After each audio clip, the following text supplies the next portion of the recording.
My name is Marcus Stewart, and welcome to another episode of Carving Gaming Rushmores. And today, as always, I am joined by two very esteemed guests. First, we've got Mr. Game Journalist, Mr. Joseph Knoop. I am the game journalist, the only one left after the great wars of 2017. Yeah, after the great famine of game journalism, it was pretty rough, but it's because you hoarded all the food, you survived. When we hit those Rock Band peripheral stashes, that was all that was left. It was a massacre. You're telling everyone to strip naked on the street. You're like that scene in The Road. Turns out you can't eat a Gibson Les Paul made out of plastic. Don't do that, kids. And tragedy of our time. And that other voice is a guy you probably recognize by now, Extra Life editor, Mr. Jack Gardner. Hi. Hey, how's it going? It's going all right. All right. And once again, if you are not familiar with Carving Gaming Rushmores, pretty much every episode we pick a particular topic. It could focus on maybe the 4 best electric Pokemon of Generation 1 ever. Something that specific. That would be really specific. That'd be very... Well, there's a lot of them, too. Or maybe, like, the best sentient puddings. Cups of puddings in video games. You know, sentient puddings. Like that would actually be a really good list. You'd get a lot of mileage out of Final Fantasy creatures. Yeah, you know, pudding. They're puddings, right? Dragon Quest. Slimes. Slime Rancher. They're all puddings by, you know, technical scientific classification.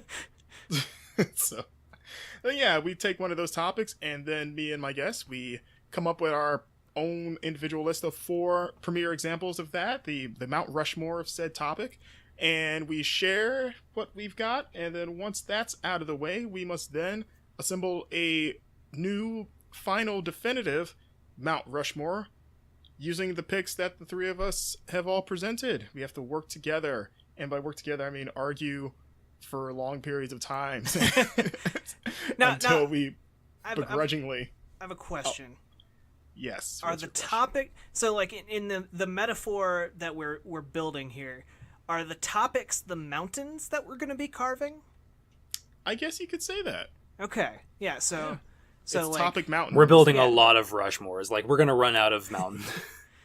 Yeah, you never run out of mountains. Because the moment you run out of a mountain range, some tectonic plates collide and makes a new range. Yeah. That's how geology works. Yeah. No, the Appalachians will now be known as the Awesome Possum Mountains. Yes, we established last episode that our range was the Appalachians because it's the best mountain range because it's in America. And it's the only mountain range in America. Exactly. According to what I learned in school, we're not very good at geography. Yeah, they must not have told you about those secret mountain ranges the government doesn't want you to know. That's where the reptile men live. Exactly. Reptile Mountain. Yep. So yes, if you listened to the last episode, we did the Mount Rushmore of the best video games of 2017, and that was a lengthy and a heated debate at the end there where Rhyme unjustly beat out Cuphead.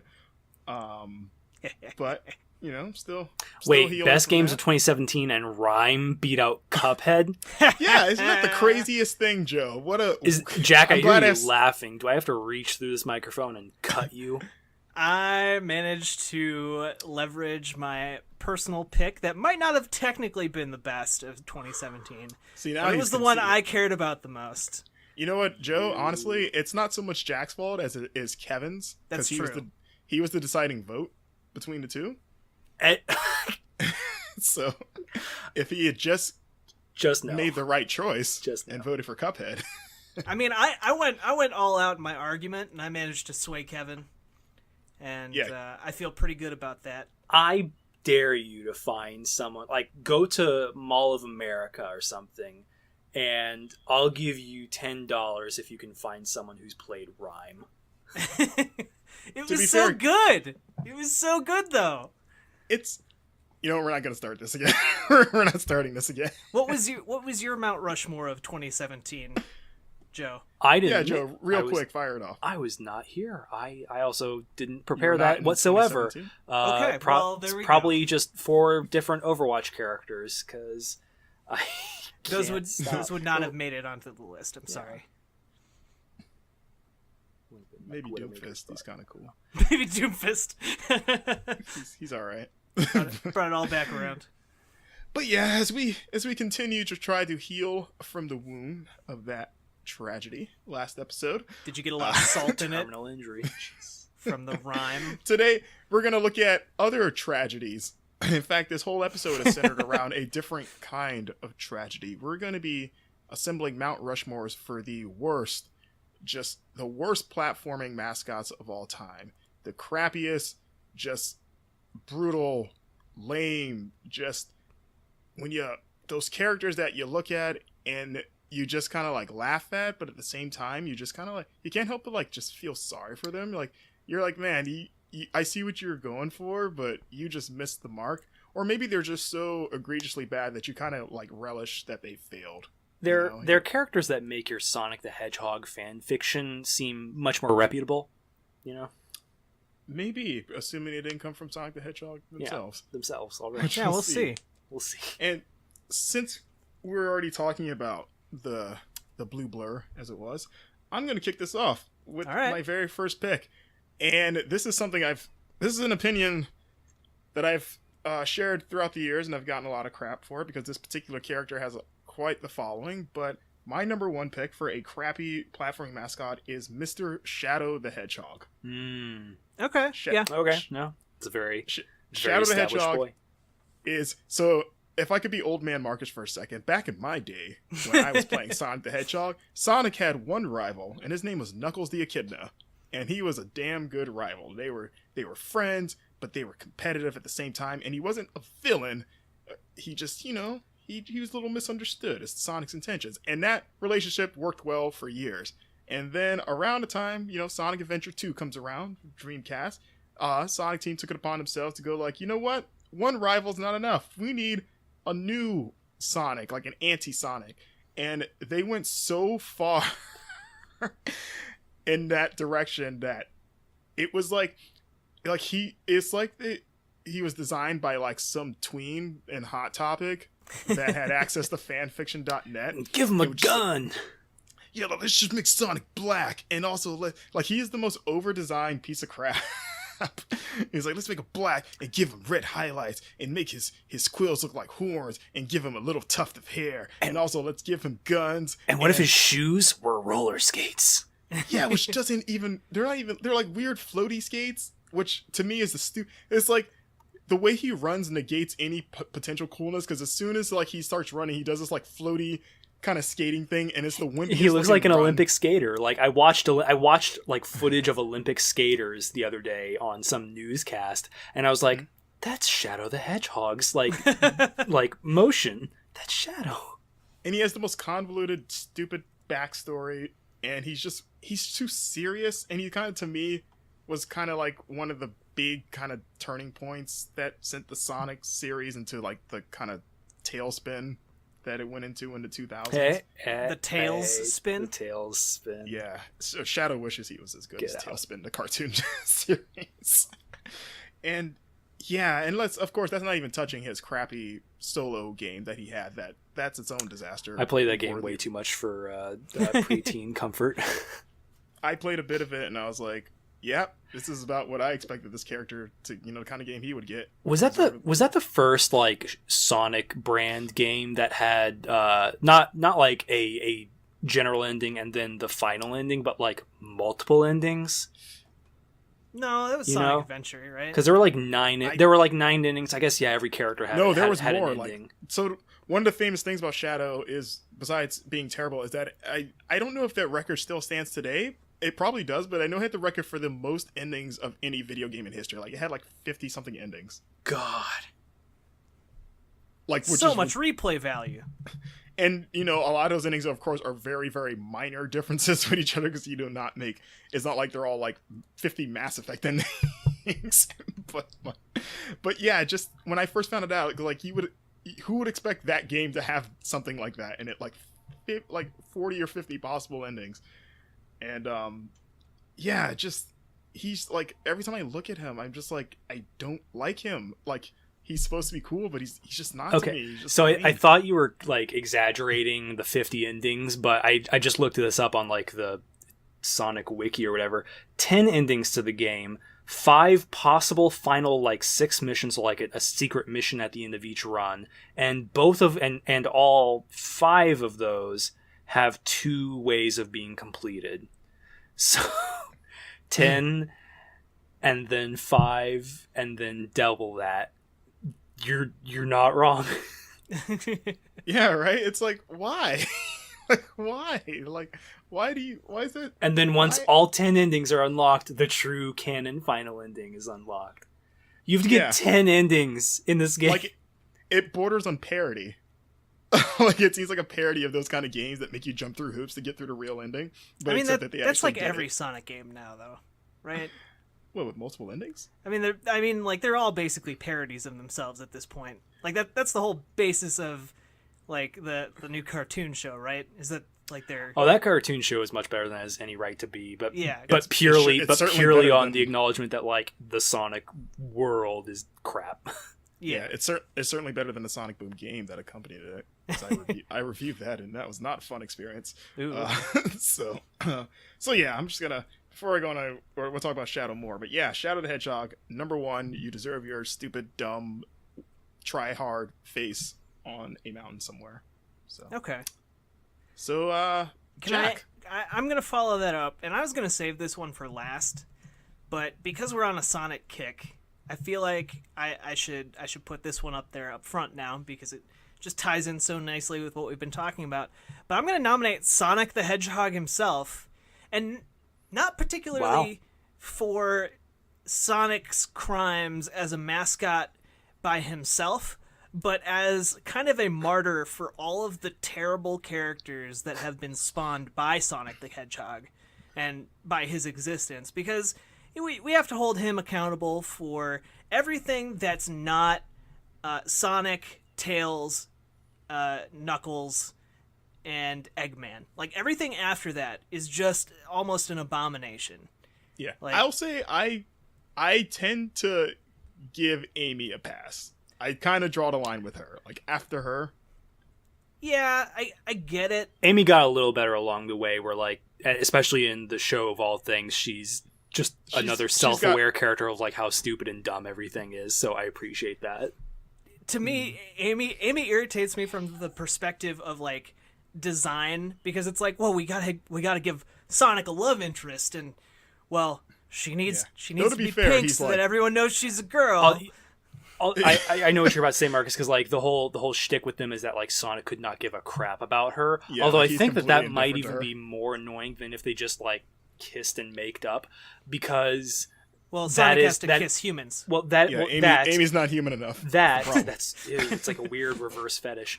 But aside from that, it's the most like 13-year-old thing you could do, like when you're like starting to get into girls, but you're not quite old enough to, or maybe 12 years old, you're not quite old enough to like really admit it to all your dude buddies. And so it's like, Sonic, I love you. Ew, girl hedgehog. No thanks. I'm too cool for girls. I'm going to run fast. Well, and so then we enter another reason why I'm nominating Sonic the Hedgehog, because we just lightly touched there on dialogue, and anytime Sonic the Hedgehog opens his big dumb mouth to say things, it's the worst dialogue in any game. In any game where Sonic talks, it is just the worst. Like he'll like Miles, otherwise known as Tails for your Sonic nerds, will say something that's like maybe could be considered a joke, maybe could be considered like a put down to Eggman or Dr. Robotnik, and Sonic will be like, "Nice one, Tails. You got him." It's like that was barely an insult. It's like the guy who like repeats the joke right after it was said by another person in the conversation and be like, "No, Jim, we we got it. Yeah, like you hear them telling it to someone else like 2 seconds later. Yeah. It's not as good as how you told it. Right.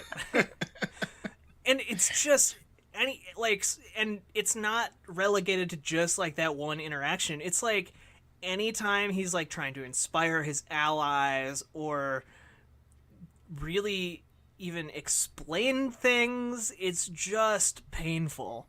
And sometimes that strays into so bad it's good territory, but often it is just bad. And so the original Sonic as it stood, you know what? Good solid visual design, especially doing something unique, and especially because it spawned an entire decade of copycats.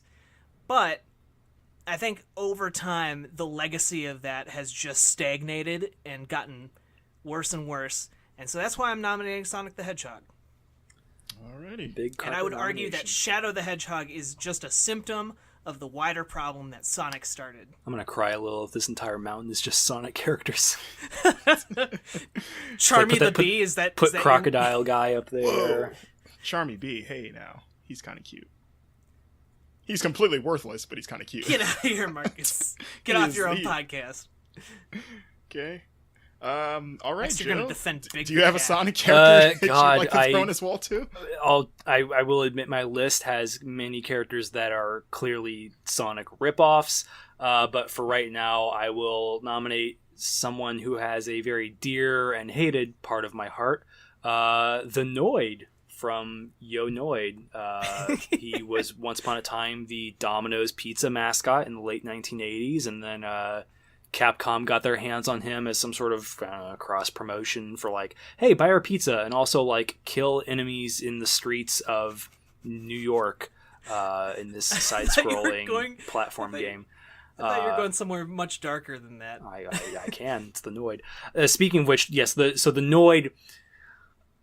Every time I look at the character the Noid, and I realize that this is part of like the character that they built for him as like a brand, this like weird dude who would steal your pizza and be like, no bro, tricks are for kids.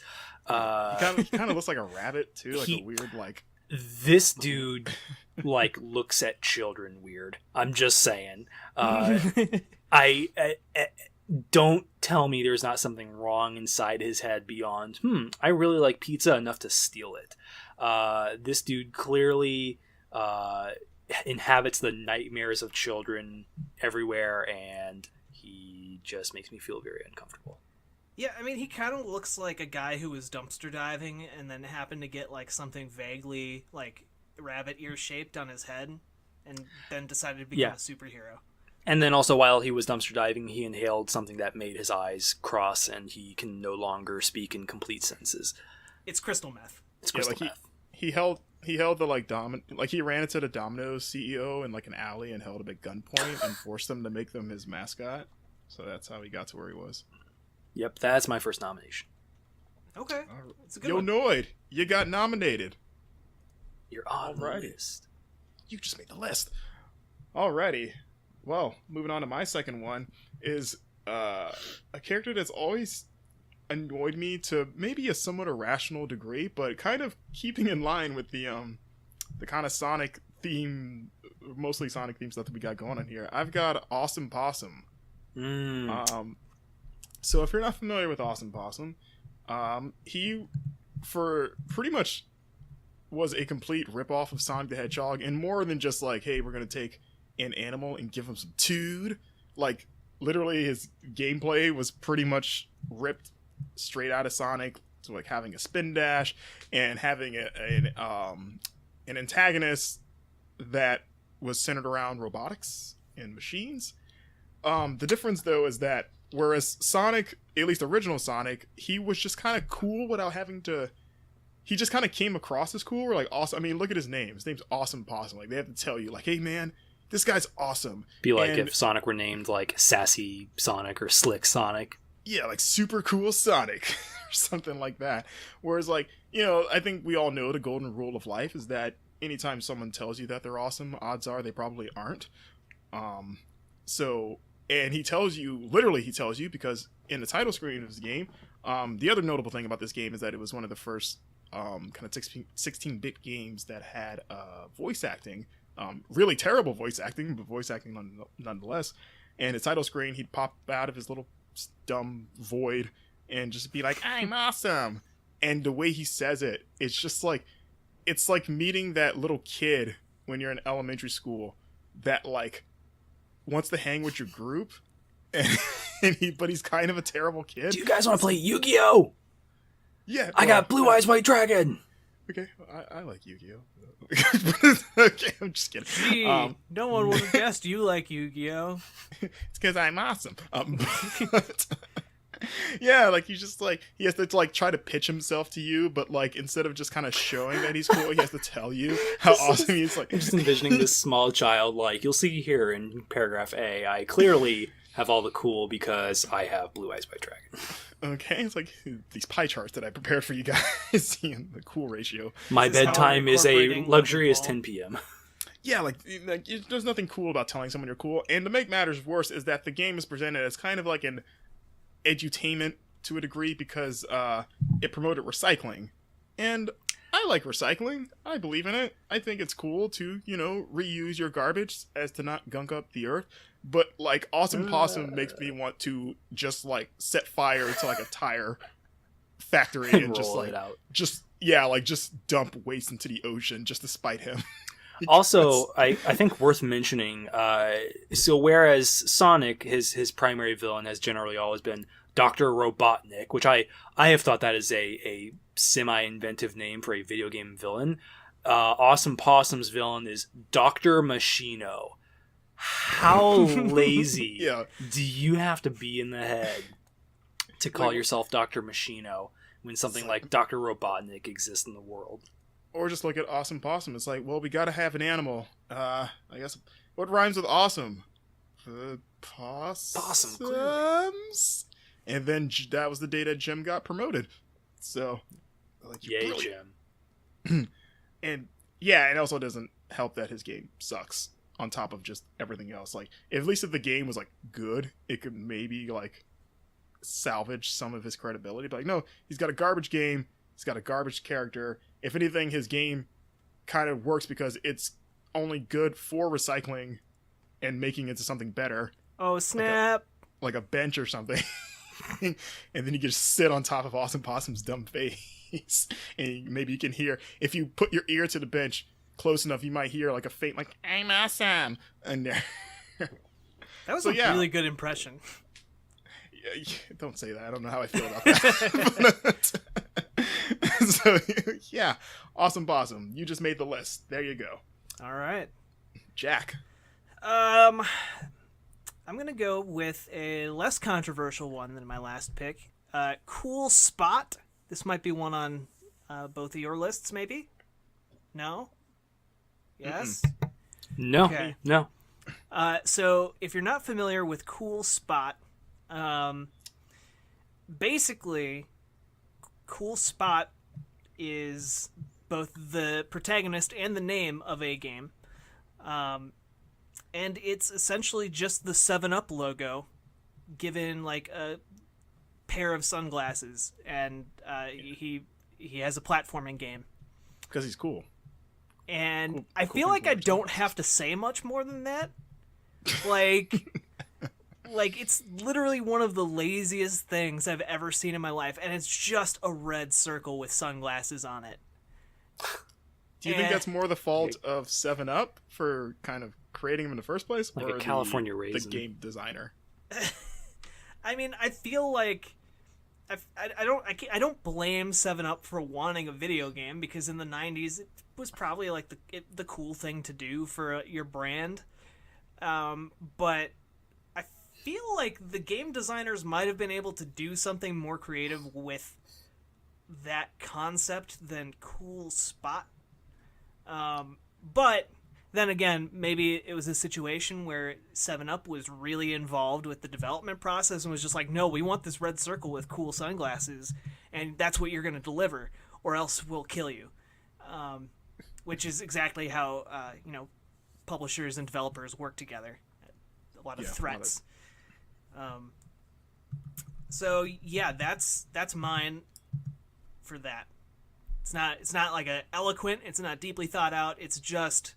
It's about as thought out as the Spot himself. So I mean, I felt like it would be a disservice to my pick if I put too much thought into it. Yeah, it's okay. Cool Spot. There you go. Maybe you'll earn a spot on this mountain.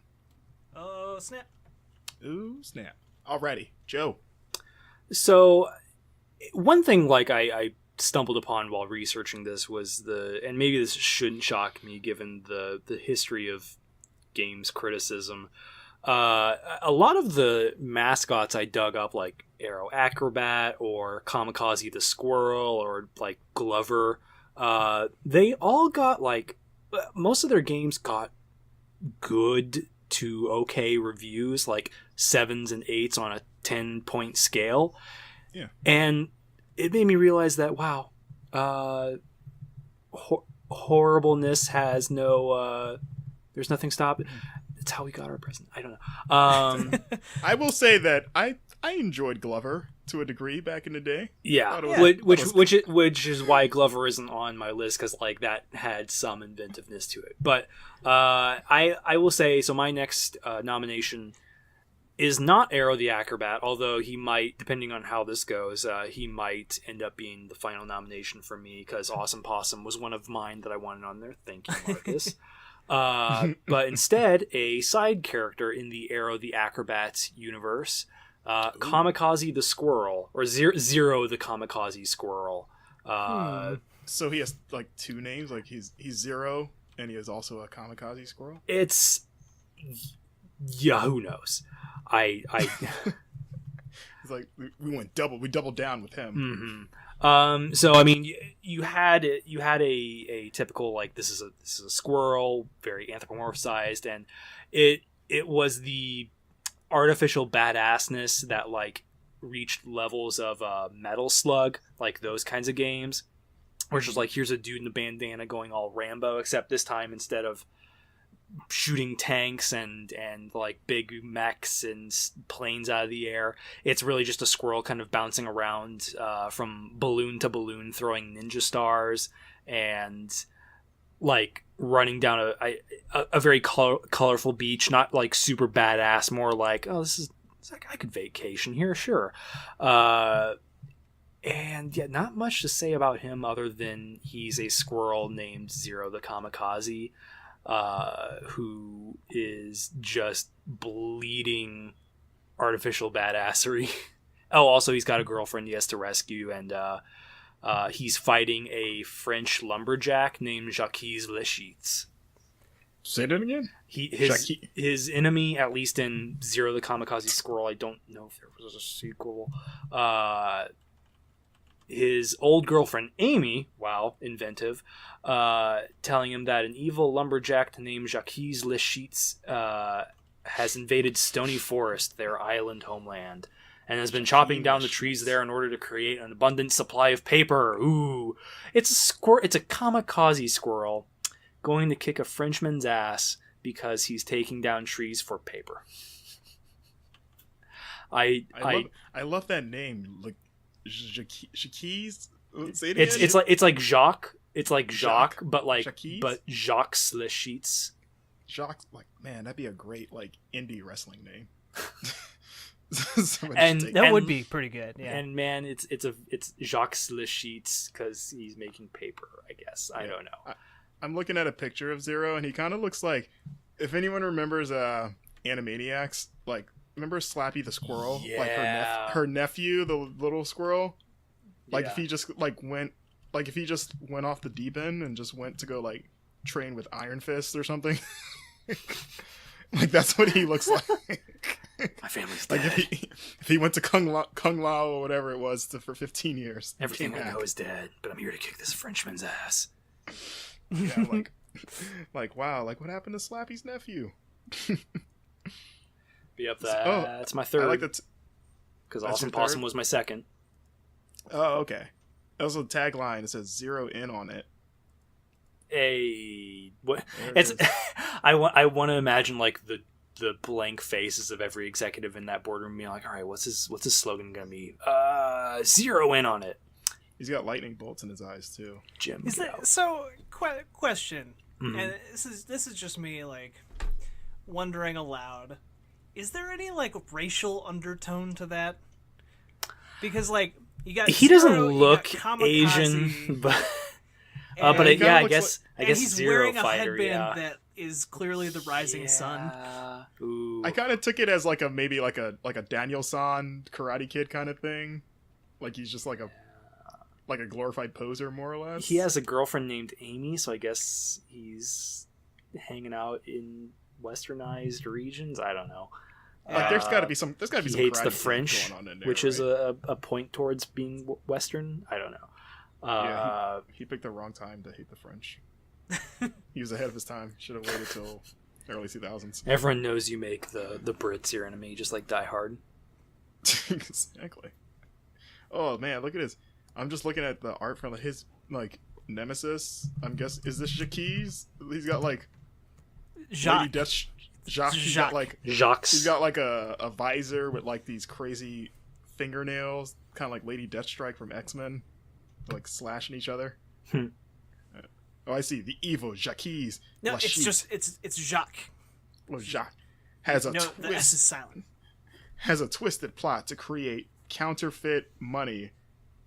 Wow, that's kind of a boring scheme for like this fantastical video game, like this kind of real world thing of like counterfeit. Like, oh, he could have literally done anything, but you picked this kind of real life boring. At least Robotnik like wanted to turn every creature into a robot. Yeah, like that's like, pretty sinister. That's an over the top villain thing, not like, oh, I'm gonna make fake $5 bills.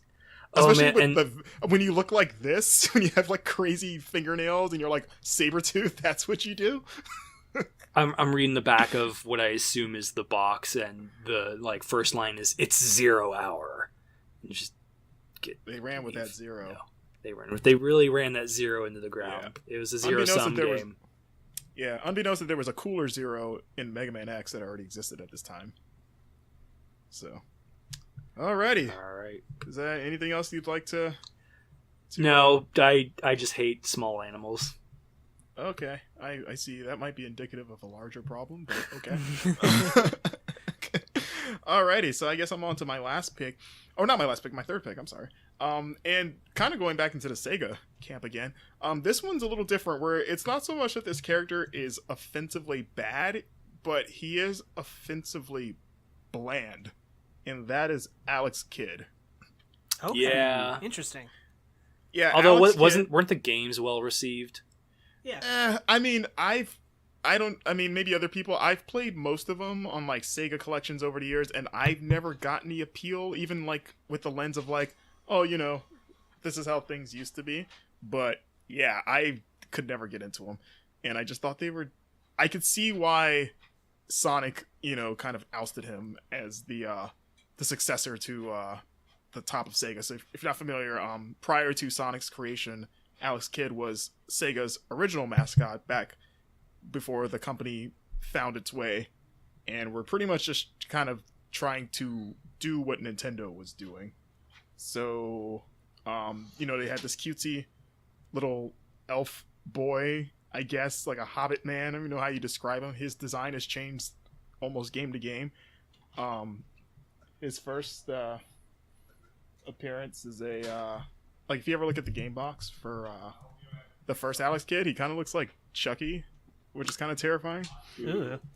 Yeah, kind of like a cute Chucky, and he has like a giant fist and looks stupid. And then if you look at the subsequent games, he kind of evolves into like a weird little hobbit man, and then he kind of looks like Howard Phillips, Nintendo's old game master on one of the covers. Mm-hmm. Yeah, it's just kind of jumped around a lot, and kind of like his most well-known design, I guess. He kind of looks like a mini version of, and this is going to be somewhat of a deep cut, but like the king from the CDI Zelda game.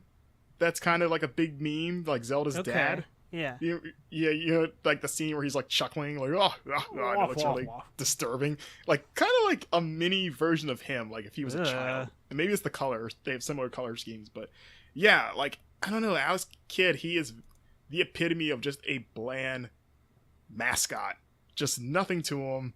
He's not even cool looking. And again, like his games, I mean, he had this weird rock, paper, scissors thing in games. Like the games never did it for me. So yeah, that's all I got from him. He's so boring. I can barely think of anything to talk about him. He's putting me to sleep just thinking about Alex Kidd. So Okay. there we go. So Jack. So for me, I'm gonna pull out Vector Man. Oh. And purely from, like, as far as I remember, the games were okay. And I was like, I kind of like Vector Man. I mean, I just from a design standpoint, he's literally a collection of just floating orbs. He's And vectors. It's Like, technically he's an orbibot, okay? no, he's when I was a kid, I was like, I guess that's what vectors are, even though they're clearly spheres. But what do I know? I'm just 6 years old or whatever. But the game itself it plays fine, but in retrospect, it looks more gimmicky, like even taken in context of when it was released. And the story is basically humans leave Earth, and Earth is getting cleaned up from all of the toxic waste that humans left behind by a fleet of robots, and then one robot goes crazy and takes over the planet with a nuclear warhead. And then one of these robots comes back from because how they clean up the Earth is they literally send the waste up in spaceships and then throw it into the sun. And so this robot comes back and is like, "Oh, I guess the planet is taken over now, and they hate humans, so I'm gonna fight all these robots." And that's the game. And I'm like, nothing against the game. Visually, I think he's aggressively uninteresting. Yeah, pretty much his only visual appeal was that he was kind of a showcase for, like, the tech. Yeah. Like, you look at him and go, like, wow, that's cool. But not that he's cool, just the tech behind him is cool. Right, and, like, since that sheen has worn off as the years have passed, it's very unimpressive now. So... That's what gets Vector Man up on my list. Alrighty, Vector Man, there you go. All right, Joe.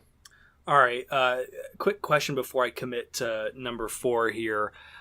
Are none of us really going to nominate Bubsy? Nah. No? He's not on my list. He's not on mine, and I think I mean, obviously he came to mind immediately. He was kind of him. In fact, his new game was kind of his new game got eviscerated on. I watched a Giant Bomb show too, where they ragged on it for like an hour. Oh, from everything I've read from different people, it's a terrible game, and I actually kind of want to play it just to see how bad it is. But I guess I don't know if I called it, like, maybe it was too easy of a layup, so I assumed maybe one of you guys would have. So I was like, I'm not gonna waste a spot because, like, surely one of them will probably. Okay. But, why do you have Bubsy? No. Well. Okay, if no one else is going to nominate Bubsy, because I think even if Bubsy doesn't make the Mount Rushmore, he deserves to be on this list because he's a piece of crap. I just want to give a quick shout out then to Titus the Fox. Is anyone familiar with Titus the Fox? Who is that? I know a lot of foxes, but I have not met Titus. It was like 1991. Google some images of him. Just another foxy. He almost looks like a parody of like a Roger Rabbit universe character, with like his big, cartoony eyes and everything. And his girlfriend gets kidnapped and he has to travel across the Saharan desert in 15 radical levels. And Joe Camel's in this game apparently. Yeah, Joe Camel is in this game, probably on his smoke break. Although actually, I'm looking at the box art, and it actually kind of does look like there's a trail of smoke following them. I like how his friends have sunglasses, but he doesn't. Yeah, and so if you look at the gameplay for this, or at least like everything I've viewed, this game is incredibly brown, like the brownest game I have ever seen in my entire life. More brown than like OG Gears of War, gray matter, 3-color scale kind of crap. Yeah, I see what you're saying. I'm looking at pictures. And that's it. Like that's the game is, and to add to it, while you're forced to look at this incredible brownish mass. If you watch some like videos of gameplay footage, you will see that, or what you will hear rather, that every sound effect reminds you of poop. Which only goes so well with the like full brown color scheme. Because like if he jumps, he's going, just if he attacks something, he's just and I can't listen to this game without wanting to tear my ears out. Just him pooping. Maybe he's self-aware. Maybe he knows he's in a piece of crap. So he's like, well, maybe we'll go all the way with it. Just why is he like he's like in a Looney Tunes like ring, and like him and his Joe Camel buddy, and he's got like a snake dude. They both have sunglasses. He does not. I guess he's like so cool that he's too cool for sunglasses. Like they're literally in a Looney Tunes ring. Look at that. They also look like he doesn't seem like he fits in with them. He seems really happy-go-lucky, and they seem kind of like... They seem like they're part of their own game, right? Like yeah, I too cool for him. I'd check like, out the camel and snake badass guys game. I'd look at that for a second at least. And here's a Bubsy clone. Just he seems like maybe he'll get he's gonna get corrupted by the snake and the camel. He's like a 17-year-old like walking into the green room of like a concert hall, like, hey, I heard you guys have drugs. Yeah, like the snake and the camel are doing him a favor. Like, yeah, you can hang with us, I guess. Just don't cramp our style, kid. Yeah. And he's like, all right, let me go make some poop noises on this brown wall. But yeah, so there's Titus the Fox. I wanted him to be called out for the quite literal and audible piece of crap that he is. But I especially considering the tire fire, the utter like genocide that was Bubsy's latest endeavor. I don't remember who the developer was. I really got to put Bubsy on that list. Satan. Yeah, all right, so Titus Fox in the mix, but since Bubsy is getting this honorable mention, we might as well just crap on him for a little bit. Well, no, my Titus was my honorable mention, but I feel like Bubsy. I feel like Bubsy has too much history, right? Like, yeah, absolutely. Like, if you're gonna choose between Bubsy and Titus the Fox, like I had to like school folks about like what Titus the Fox is. Everyone's at least vaguely familiar with like, oh yeah, Bubsy, that horrifying thing. If Titus and Bubsy got into a fight in a dark alley, who would win? I feel like Bubsy would be high on something and just win by nature of like he can't feel pain. Yeah, it's kind of like someone on like PCP fighting you, or bath salts. They're just invincible basically. They're like the Beast and Split. Mm-hmm. So yeah, Bubsy. What more can you say about Bubsy other than he's yet another Sonic kind of? What's that? I said other than he's Bubsy. Other than he's Bubsy. I guess like for folks most familiar, like the most recent game, I really do recommend like checking out like Giant Bomb's incredible riff on it for like 30 straight minutes. Here's a game that was clearly like, okay, we're a developer that doesn't really have anything to our name. We got this license for like $1, and we could make a game and sell it to people on the notion that like, oh yeah, Bubsy, that thing. Why don't we? I'll check that out because whoa, nostalgia, man. Be like, I bet it'll be so bad, it's good, haha. And they couldn't even do that. They made a like complete dog crap game with like 3 lines of dialogue for their character while they, gallivant around the 2D world, and like unclear gameplay and just trash to where you gotta ask yourself like, how did you screw this up? Like, how did you... It wasn't like you were fighting that much of an uphill battle. Like, there is no legacy to live up to there. You could have made your investment back, and you and your children would have had a just fine Christmas on the paycheck you get back from, meeting your production budget in sales. I don't know if they did have a good Christmas. I think some kids went hungry this year. And it just feels bad.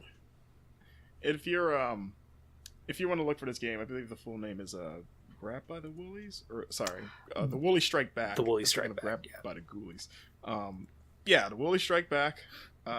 If for some reason you have a morbid curiosity about this game, and I think the other thing that makes that new game even more of a problem is that it happened to release in a year when 3D platformers had a bit of a renaissance. There's a lot of really good platformers last year, so that didn't help its case. Like no one's asking you to be like Ori in the Blind Forest here, but damn, dude. Why couldn't you be Ori in the Blind Forest? I can't wait. Ori, Bubsy in the Blind Forest. Or Bubsy in the Blind Forest. Oh god. Maybe Bubsy will be in the next game. Like maybe he lives in the same forest. Like maybe like a crossover. Yeah, Ori will like walk through the forest and he'll enter one of those like really sad zones where like everything's raining and like filled with toxins or whatever. And amidst all the destruction, there'll just be a lone Bubsy skeleton just stuck in the quicksand. Oh, like Bubsy. It's like you replace that trailer scene with Bubsy, or like little Bubsy cries, with and then a little Bubsy cries, the graveyard of Bubsies, and then Ori has to like pat him on the back and be like, "It's okay, kid. They were shitty parents anyway. I'm sure." Yeah, it's just like instead of skeletons, it's just every game he ever released. And with like the soft, soothing, like, ooh. I want that now. Get on that, Moon Studios. Get on that. Get the Bubsy license. It's only 50 cents. Alrighty. So, my last pick. And, Jack, you kind of stole my last pick a little bit, but really? I'm going to kind of sharpen it. So, I had Sonic the Hedgehog as well, but I differentiated it by specifying modern Sonic. And I feel that's a valid thing to do because Sega has pretty much made that distinction themselves with Sonic Generations, that they're two separate characters. So if they can do it, then so can I.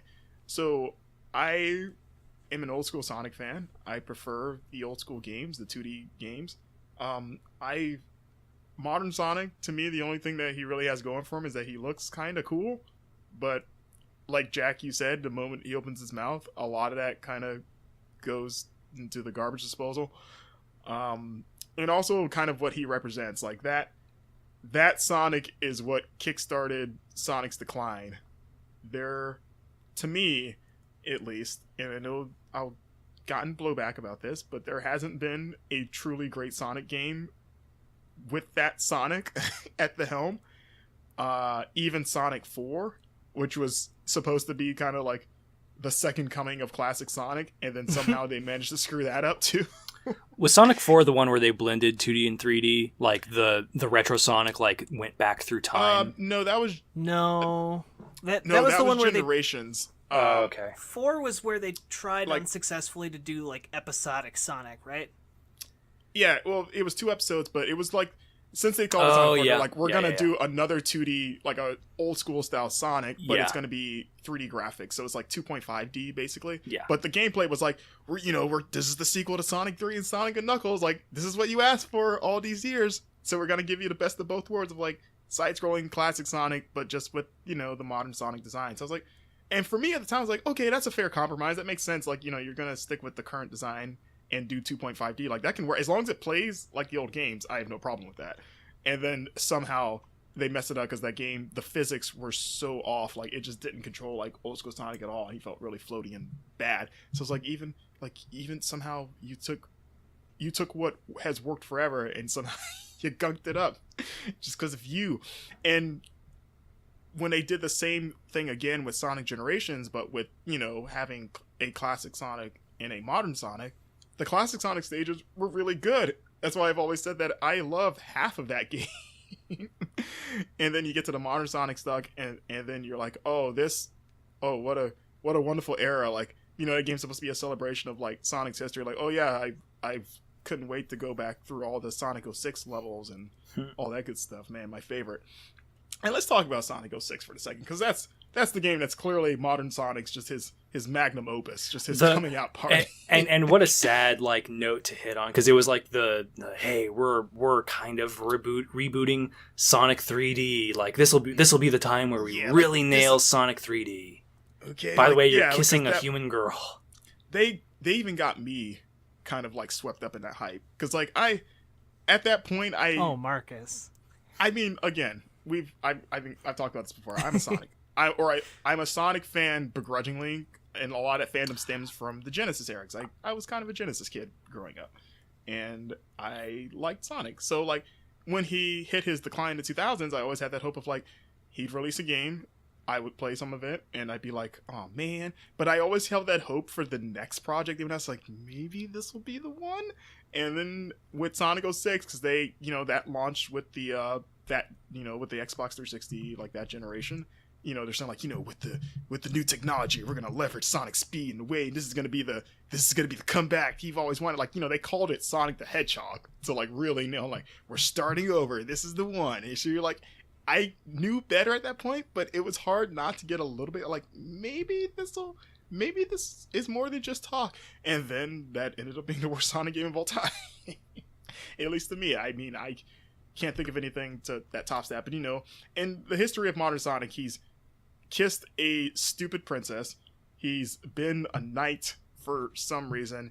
He's unsuccessfully tried to rip off Super Mario Galaxy. He's the secret rings thing, that was dumb. He's been a werehog, that was dumb. What are our thoughts on Sonic Adventure and Sonic Adventure 2, like as a whole?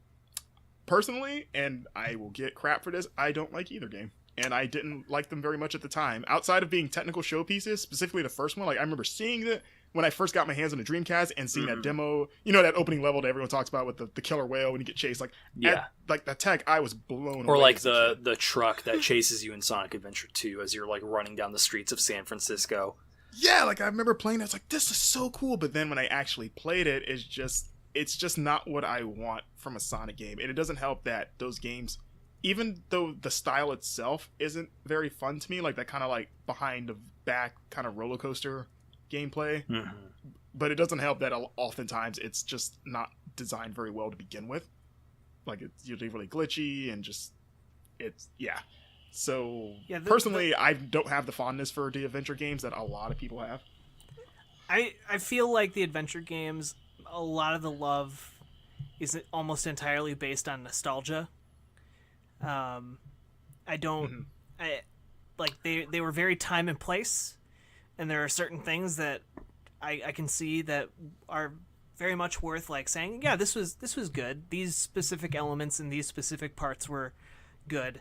But taken as a whole, like it is the template and the lodestone that has been the millstone that has been tied around the neck of the Sonic franchise for decades.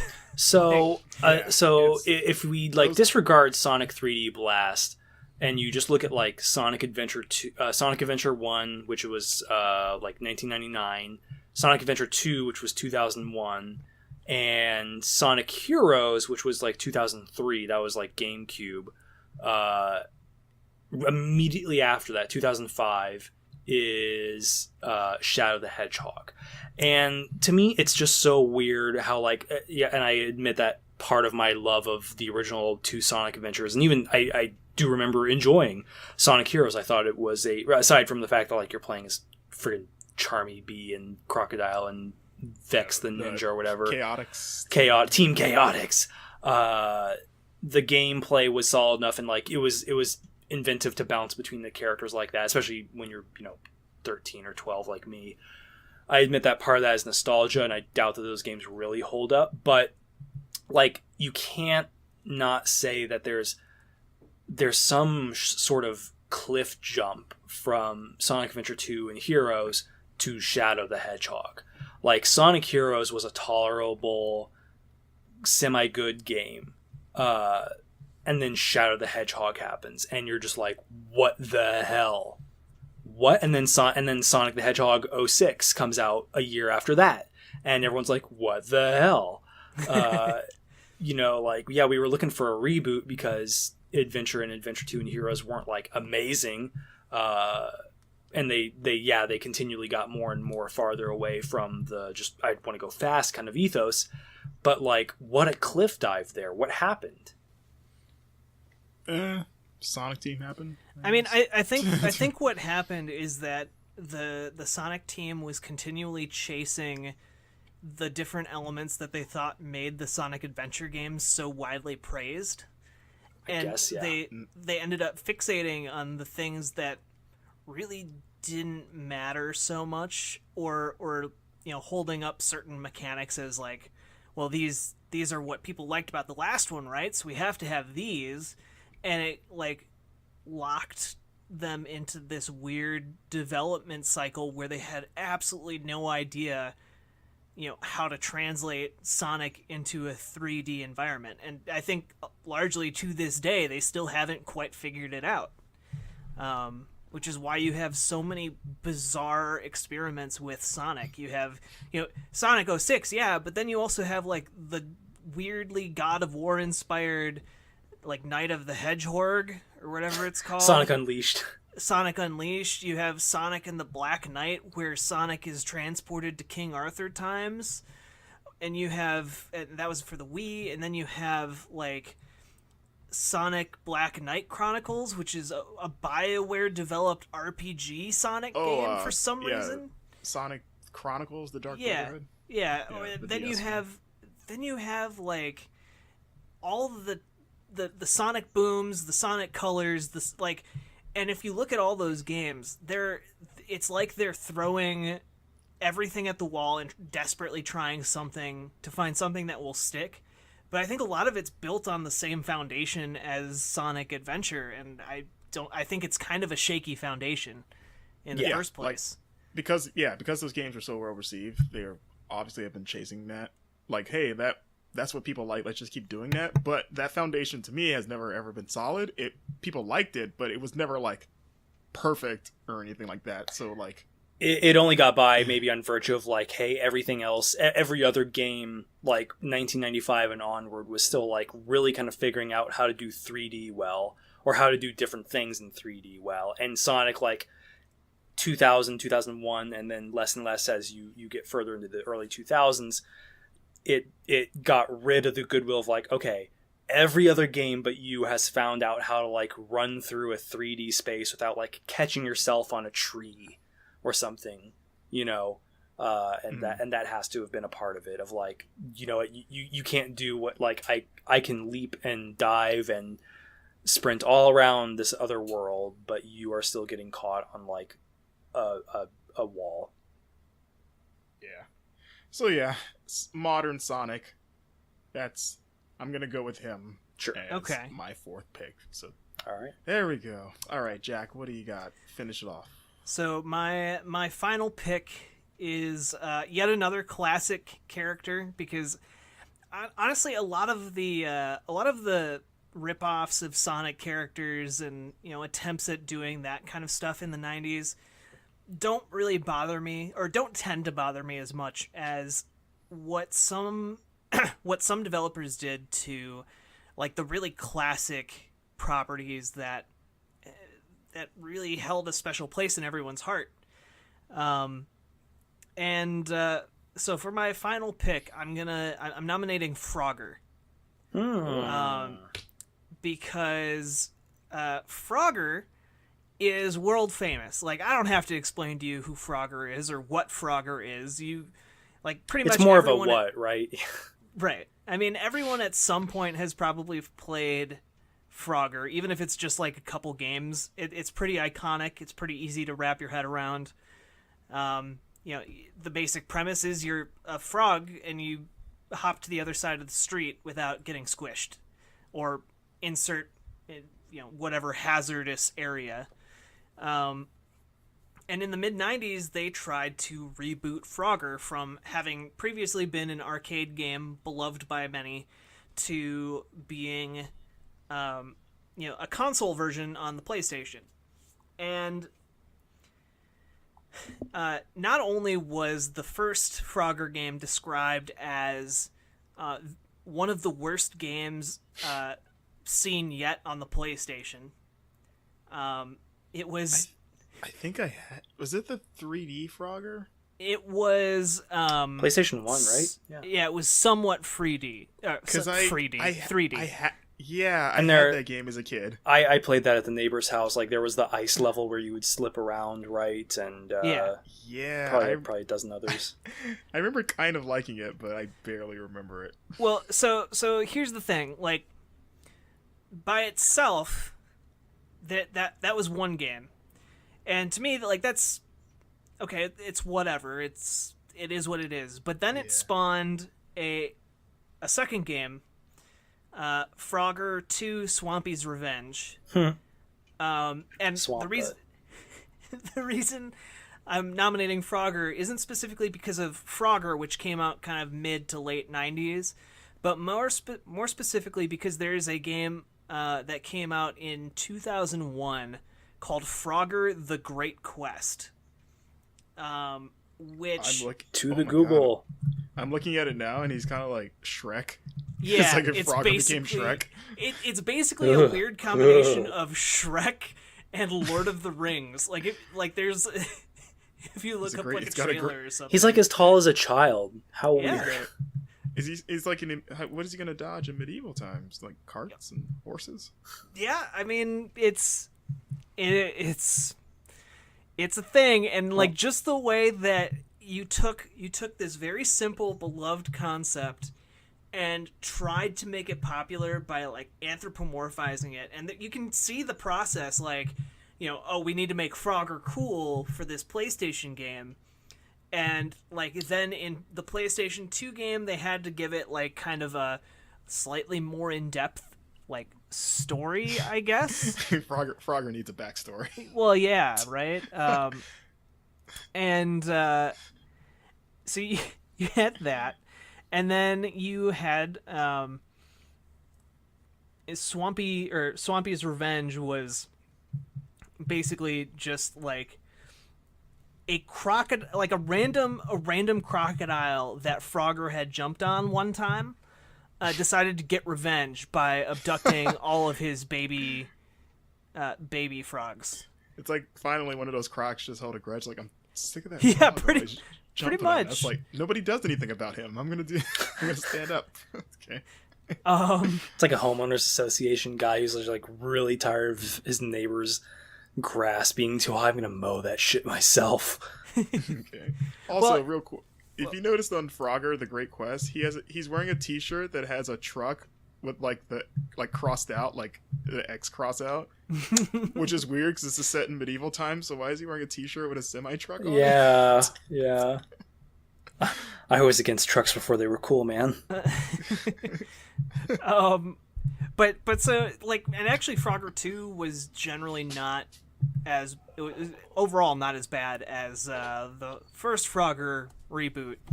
But it went from that to Frogger: The Great Quest, and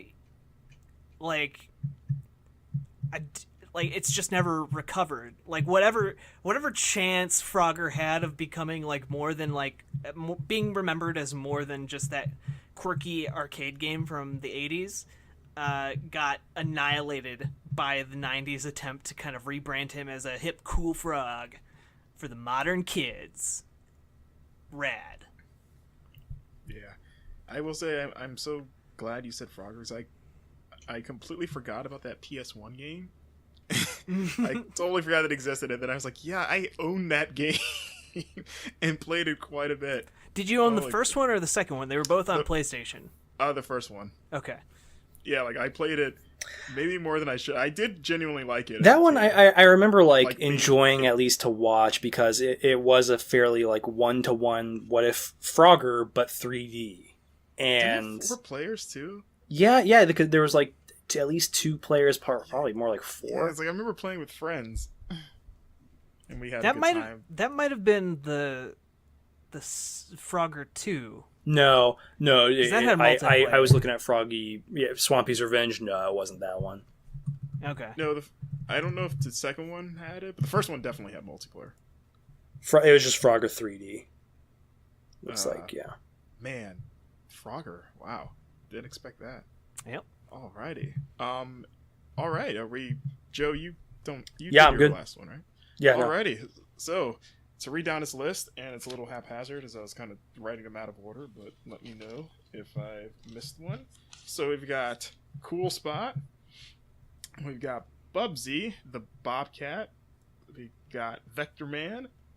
We've got the Noid. We have modern Sonic the Hedgehog. We also have Sonic the Hedgehog in general. We've got Awesome Possum, Alex Kidd, Shadow the Hedgehog. We got Zero the Kamikaze Squirrel. We've got Frogger. Am I missing any?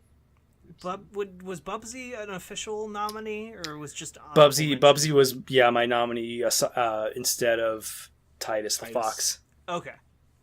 Yep. So yeah, we've got our list. Alrighty, time to decide who sucks worst.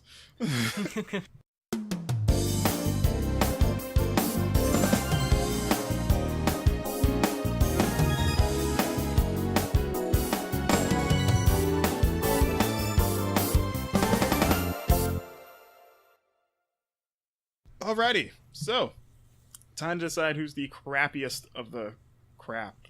Crappiest the crap. That works. Cool. Let's do that. So I'm looking at modern Sonic versus Sonic in general, and Jack, I know you don't like Sonic in general, but I don't think you can disagree that modern Sonic is kind of the Sonic that's kind of the brunt of the jokes. Old school Sonic had like it was 90s attitude, which is, like, hey, tell your mom, eat my shorts and all that kind of stuff. But we have really truly entered a different like Sonic era once you get into Sonic Adventures and Shadow the Hedgehog and everything like that. Like, we've gone beyond like just, oh, haha, let's laugh at this critter's cool attitude and just be like, what are you doing? What do you do? Like, get some help. Yeah. I feel like when you see a picture of modern Sonic, it just brings nothing but just terrible memories. Whereas when you put up a picture of good Sonic, you kind of go like, oh yeah, better times. Like, there's, you know what I mean? Like, I know what you're saying, but Sega specifically goes out of its way to blur the lines between the two.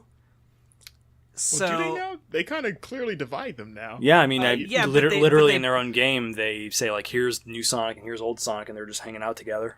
Right, yeah, like, but kind of establishes. That's because like new Sonic is so crappy that he needs the respectability. And the point I'm trying to make is that that all comes from just Sonic in general. And I feel like it's almost like, this is the Sonic we have currently, and he sucks. So we need nostalgia Sonic. And if you go back and look at what that nostalgia is based on, it's also not very good.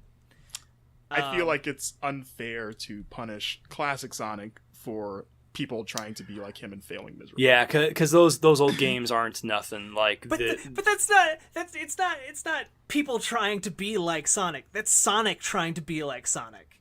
Well, that's why I said if we're gonna put Sonic on the thing, I'd say do modern Sonic, which by far has the worst history of the two. Okay, so here's a question for both of you, because I know that like Sonic in general is such a contentious thing. There's also Shadow the Hedgehog on this list, and I feel like I was saying earlier, I feel pretty strongly, even though none of these were necessarily my nominations, I feel pretty strongly that like Shadow the Hedgehog, which came out a year or two after Sonic, God dang it, what was the one where they're all triple teaming? Sonic Heroes, yeah. I feel like Shadow the Hedgehog coming out right after Sonic Heroes, which got middling to good-ish for Sonic game reviews. Shadow the Hedgehog was like the harbinger of doom in so many ways. It was I don't want to say, it was the de-evolution of like Sonic brand attitude, where it's like, I'm too cool for school, so I brought a gun. And terrible gameplay. You had literally 50 endings because someone at Sega or Sonic team was like, well, we hear that multiple endings are a big thing now. And and just the uber machismo attitude of that game really solidified the Sonic brand is now different than you ever knew it before. Because even with like Sonic Adventure 2 and having Shadow be a big part of that, he was only a part, and it was kind of from a kid's perspective, and these are kids games for the most part. You only had to play Shadow a couple of times, and like it did kind of come together in a way you could call a plot. Not a very good one, but it was indeed a plot. It was like an anime, you know. It's just like, oh, this is good for this. But Shadow the Hedgehog is where really everything, because like, and of course Sonic the Hedgehog 06 came right after that, and everyone's like, I don't know how we quite got to the point where like 06 was regarded as this reboot, because I enjoyed Adventure and Adventure 2 and Heroes, but Shadow's where that downfall started. So would it be better to like let the Sonicness, the shittiness of Sonic be embodied by the quite literal hedgehog that embodies the worst parts of everything about him? You want Shadow the Hedgehog to take on the sins of Sonic the Hedgehog? Shadow the Hedgehog is an embodiment of everything. Shadow to be the Jesus for Sonic. Shadow the Hedgehog is like proto bad Sonic. I mean, Shadow is terrible. I mean, like to me, Shadow has no redeeming qualities. At least Sonic, I can kind of think of maybe one nice thing to say about him. I agree that Shadow the Hedgehog is absolutely abysmal. I'm just not quite sure that it's fair to saddle all of Sonic's terribleness onto but everything we commonly regard as terrible with Sonic came after Shadow the Hedgehog. You could start to kind of see the beginning of the end when they like really dove into 3D with Sonic Adventure and Adventure 2, and like Big the Cat's there, and Amy's running around with her dumb hammer, and Tails is like piloting some mech and just pointing at crap and shooting. But Shadow the Hedgehog is where it's like, okay, cool. This is a hedgehog centric game. There's no other character to play as, but wait, this is hell. This is hell to play and to listen to. So I'd agree with you, except that that's also my experience playing Sonic Adventure. I would say that too. Like, I feel like you don't like the Chaos Monster. Yeah, like as much as I hate Shadow, like my gripe with Sonic started. Again, this is different taste. Like I never had the love for it. Maybe you, because you're like 28 years old, and me and Jack are 25, right? Well, I'm 30, but great. Cool. But yeah. So like when I see modern Sonic, I just think of like that was where things started going downhill. Like I genuinely think if you go back and you like back to back kind of Sonic Adventure 1, 2, and then Shadow, like just skip Heroes because you don't really need to. You can see a clear and marked difference. I mean, they're both crap. It's just one is more crap than the other, but it doesn't mean that Adventure still isn't crap. But even Adventure had like really cool Sonic moments, like the whale chasing you. What's that? At the very beginning of the game. At the very beginning, it's like once that's over, it's all downhill. But no, I mean you had cool things too, like, and I don't want to like spend too much time on this, but like you had Golden Sonic like running through the flooded streets of a city, and it worked for the most part. That I don't remember that part like being a hellish experience. Disaster. How long ago did you play Sonic Adventure? I played them they came out in Dreamcast. Well, Sonic Adventure, they both came out in Dreamcast. So like I played them no less than like a year after they originally came out, I would say. Okay, there was the redo on GameCube. How have I played them recently? Yeah. No, but I mean, I remember these games came out year after year after year, and I remembered playing. I 100%ed Sonic Heroes, I think, because I wanted to get you had to do that to get the final ending, and then I remember like asking for or like buying with allowance money. I had Shadow the Hedgehog, and that was the beginning of the end of like, oh, I don't want to play Sonic anymore. Oh, this is bad. I replayed Sonic Adventure 1 and 2. I don't know about Heroes, but like I replayed those games because I enjoyed most of the experience. I didn't like really fixate on Knuckles or Rouge the Bat or anything like that, but they worked. I think Shadow the Hedgehog is like a big face for what is wrong with Sonic. If you want to have that three-way duel of like I think modern Sonic wins over Sonic in general, but I think if you had a fight between Shadow and modern Sonic, Shadow is the father of modern Sonic. Man, if you just took out that excerpt from this podcast without any context, it would be a very good plot for a fanfic. Yeah, no, I wrote that fanfic. It exists. It already exists. Okay, but so getting down to brass tacks, I am totally fine with Shadow, Sonic, or modern Sonic being on our Mount Rushmore. My concern and argument, if we went with one of the Sonics, would be that, you know, on Mount Rushmore itself, it's not like you have Teddy Roosevelt. He's not on there, and it's like, well, his first. It would be like if you put like a 2-term president up there, and we're just like, well, he did some good stuff in his first term, but that second term was terrible. So he'll put his face up there, but then we'll have to chisel a caveat right next to it in big letters to say like it's only the first term that we're recognizing, not the second one. And to me, it just doesn't work from like a practical stance. As much as I hate Shadow the Hedgehog, and it's funny because both of these are kind of my picks, but like if I had to choose between between modern and Shadow, my argument would be Shadow doesn't exist without modern Sonic. I guess like it. Well, you had Sonic Adventure 1, which like if you go back, it really doesn't carry any of that like uber grungy vibe that like you saw the inklings of in Sonic Adventure 2, and then just went full force in Shadow. Modern Sonic, for like a brief gasp there, still had like a semblance of like even Sonic Adventure 2 for all the dumbness of Shadow in that game. The plot and like the vibe of the game was still like, hey, we're having fun and power of friendship, anime, rah, love wins in the end kind of thing. Whereas Shadow the Hedgehog, the game, is like, I hate everything and the world is dead to me. Also, I brought 2 guns this time. But even the like happy-go-lucky rah stuff in Sonic Adventure isn't even good.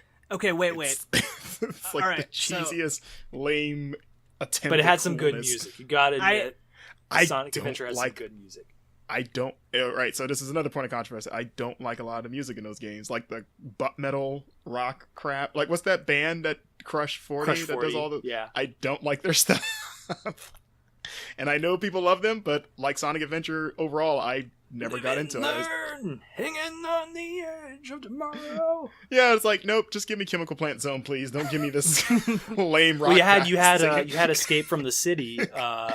Come with me or follow me. Stop! Set me don't. Free. That song's annoyingly catchy. Like it gets in my head. I don't like. I remember playing Sonic. The only good Sonic song with lyrics is Sonic Boom. From Sonic Racing. Super Sonic Racing. Okay. I have an easy way to decide this because I'm probably going to be outvoted, but No, I'm actually going to side with you. And okay. for the specific reason because if we had normal Sonic on there, there's already so many characters on our list that are of the same kind of I'm cool Sonic vibe, and there's really no representation of the too edgy for you 90s vibe that Shadow the Hedgehog embodies to perfection. And what about Zero?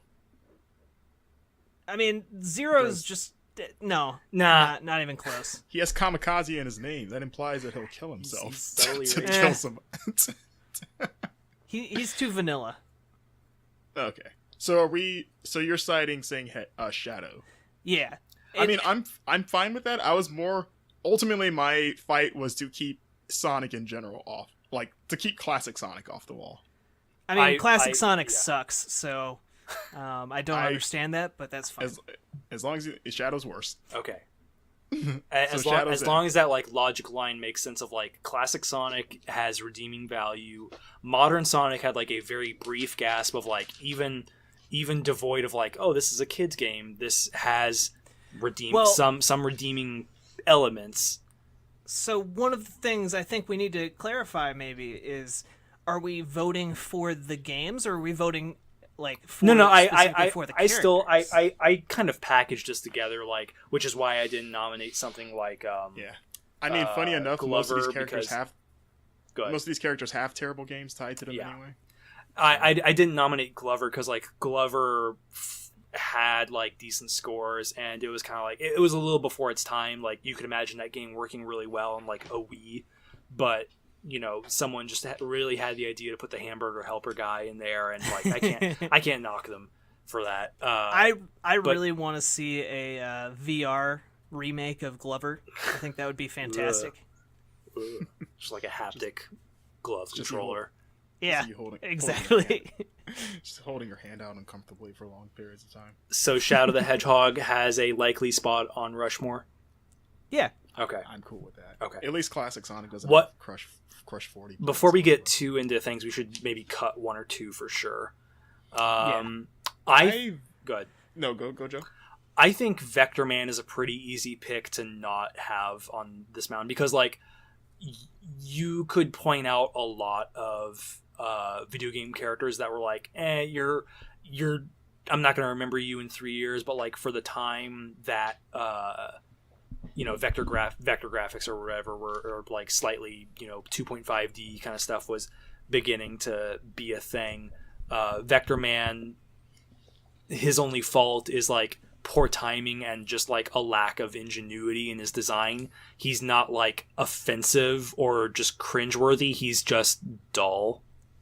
Yeah, he's aggressively dull. Yeah, he's just kind of there. Yeah, reminds me a lot of the garbage GBA games. Are you willing to concede Vector Man, Jack, or do you have an argument for him? I would concede Vector Man, but then I would also suggest that we get rid of Alex Kidd because I feel like he has the same kind of thing going on that Vector Man did, of just aggressive dullness. Yeah, I could see that. Like, it's interesting to like kind of chart him as the Sonic mascot guy, and just how like they clearly never sold well or anything like that, but yeah, he's just a dumb kid with a big fist. Okay, I can do it. But also on that same vote, unless you specify PS2 Frogger, I think you could take Frogger off the list. If it's Shrek Frogger, he's got kind of a better chance of I don't know, man. Like Frogger as Frogger, Shrek Frogger and PS2 Frogger, like that almost. I don't want to like jump to conclusions here, but that almost negates the entire value of Frogger as a franchise. Well, that's what I'm saying. Like if you specify Shrek Frogger, the whole line of reasoning for Frogger is that the two games that came out in the 90s, you can clearly see the progression that gets them to Shrek Frogger in 2001. It's like the slow undermining of every shred of possible value you could have gotten out of Frogger as a concept, taken into the modern day. And it's like watching the Titanic slowly crash into the iceberg, and there's nothing you can do about it other than put it on a Rushmore and as a warning sign for the future. I just feel like regular non-Shrek Frogger he's barely a character. Like he's as much of a character as your ship in Galaga. He's just kind of. You mentioned you mentioned like how high games tended to score when you were looking at these different mascots. The Frogger game that released in the mid 90s was averaged at about 32% critical reception. Yeah, but I mean, reviewers are saying like, "Oh, I just couldn't stand that Frogger." They were literally saying it's some of the worst. It was one of the worst games to release on the PlayStation. I mean, the game, like, design-wise, but not, like Frogger's not, like, it's not, like, the way people talk about Bubsy of, like, I could not stand that character. It's, like, where people go, like, off, that stupid frog just wouldn't shut up. No, but they were talking about how it was destroying the legacy of Frogger. I don't know. I just feel like compared to... You know what? It did. It destroyed one of the most beloved franchises to the point where we've seen, like, maybe 2 games in the last 2 decades. I don't know. I just feel like, again, unless we're talking about specifically Shrek Frogger, which is an abomination. But Shrek Frogger doesn't occur in a vacuum. But would you put him over someone like the Noid or Awesome Possum or Bubsy? Like, do you think he hangs with that kind of rogues gallery? I had literally never heard of Awesome Possum until this podcast. Yeah, I'm surprised. He's a pretty famous one. But everyone's heard of Frogger. And might be wondering to themselves, hey, that's right, why haven't we seen a Frogger game in like 20 years? At least Frogger got multiple chances. Like, Awesome Possum got the 1 or maybe 2, and then that was it for him. I don't know. Well, it is an interesting conundrum because it's like, do you divorce the one side from the other? And part of me wants to say that, like, it was a little different with, like, the Hedgehogs because Shadow is a distinct character with his own game in that lineup. But, like, he's indicative morally and, like, ethically and spiritually of so much that's wrong with the overall Umbrella franchise. Whereas, he stands convicted of video game crimes. I don't know. I would say that like, try to focus more on, like, the character himself and not so much if the game was bad. 'Cause then by that note, you could say that Lara Croft's a terrible character because she had a few crappy Tomb Raiders. Wait, if we're gonna say if we're going back to just focusing on characters being bad, then Sonic shouldn't have a differentiation between modern. But they're two separate characters. But then Shadow would win. Are now. Shadow would win in a heartbeat. I mean, they have been for a few years now, since the first generations. Yeah, but they weren't in the 90s. They're still the same character in the 90s. But as of right now, they are two separate characters. That doesn't suggests, matter. According to dare you Sega, question it's my official. Sonic timeline. Which, according to Sega, modern Sonic is the one that was leading the charge in all the crappy Sonic games. And I mean, by that logic, we could argue that there are 2 Noids because there are 2 Noid games. No, that's not how that works. Why not? Okay. No, literally in the fiction of Sonic, in Sonic Generations, like, classic Sonic comes from whatever time travel portal dimension crap. They show him occupying the world of classic Sonic the Hedgehog, which is the good Sonic, and then him. They look at each other and they don't cause a Sonic, rift in time, which means they're two separate people. Exactly, he gets into the dimension of talking, annoying Sonic, and so it separates that those are 2 different universes. But we're looking at specifically 90s Sonic. No, Sonic in the 90s. That was. Well, I mean, you are. I'm differentiate. That's why I differentiate. Like, I'm looking specifically at modern Sonic because that's where the bad Sonic is. But the modern Sonic is a bad character. The topic is 90s mascots, though. Well, no, not 90s mascots. It's just bad mascots in general. Oh, is it just bad mascots in general? Like, we could have been picking from any time period? Yeah, I never said a time period. Oh, well then, yeah. Where'd you get that? I never differentiate. If I'm not limited by the decade, then yeah, Frogger, the Great Adventure, the weird anthropomorphic frog. Oh, why did you think we were? I never said. I thought we were limiting ourselves to bad. It's only because, like, so 90s. many of these are like classic rip-off kind of characters, right? Like, sure, you have Blinks the cat, but, like, that's a game you can go out and play without hating yourself. I don't know about that. Shoot, I would have nominated Ty the Tasmanian Tiger. Oh, I almost did. I had a few from, like, because there was a renaissance for terrible because if the early 90s were Sonic the Hedgehog ripoffs, then the early 2000s were Crash Bandicoot ripoffs. So it was like Ty and Tack and Blinks, Voodoo Vince to a degree. Voodoo yes. like it was like a new batch. It was the next generation of like, hey, us too, except not really. And then even Crash and Spyro themselves, because they were not good in that next generation. So how about this as the kind of visual compromise? We accept Frogger and like all that entails, but like the face we carve into the mountain is clearly the Great Adventure Frogger. Okay. Well, are we? Wait. Are we? So wait. Are we choosing Frogger over it? Because we haven't talked about like Cool Spot or anything. I feel like okay, yeah. Let's go. Let's what go about to some Bubsy? Is Bubsy kind of a layup?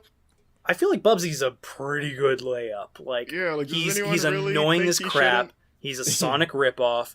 His modern game, like against all odds, is a tire fire malpractice.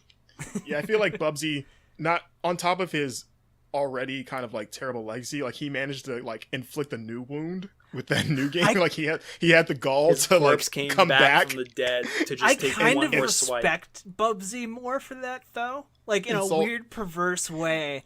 I respect that he refused to die the same way Cool Spot or the Noid did. I respect him in the same way I respect Jason Voorhees getting up one more time to kill me. You know? Yeah. There's something admirable about knowing when to stay down. You know, and like, you know, like just sometimes you gotta let it go. And like he decided to like. He had to inflict he had to share the plague with a whole new generation of gamers. Like he wasn't content with ruining the 90s. He had to get some now. Bubsy, like, hey, Bubsy is the guy who thinks of an awesome comeback like 30 minutes later, drives back to the store where he had that confrontation with like the cashier, and then says it like devoid of any context to be like, no, you're the Dorito butthole. And and everyone just stares at him like, pretty much. Who are you again? Well, I think he's the guy that like hangs out with modern kids and still uses like yo mama jokes from the 90s. Yeah, I think he tries to bring hello it back. fellow children. I think Bubsy has the potential to just keep coming back like Jason Voorhees and eventually deliver something like Jason in Space. That is so just worse.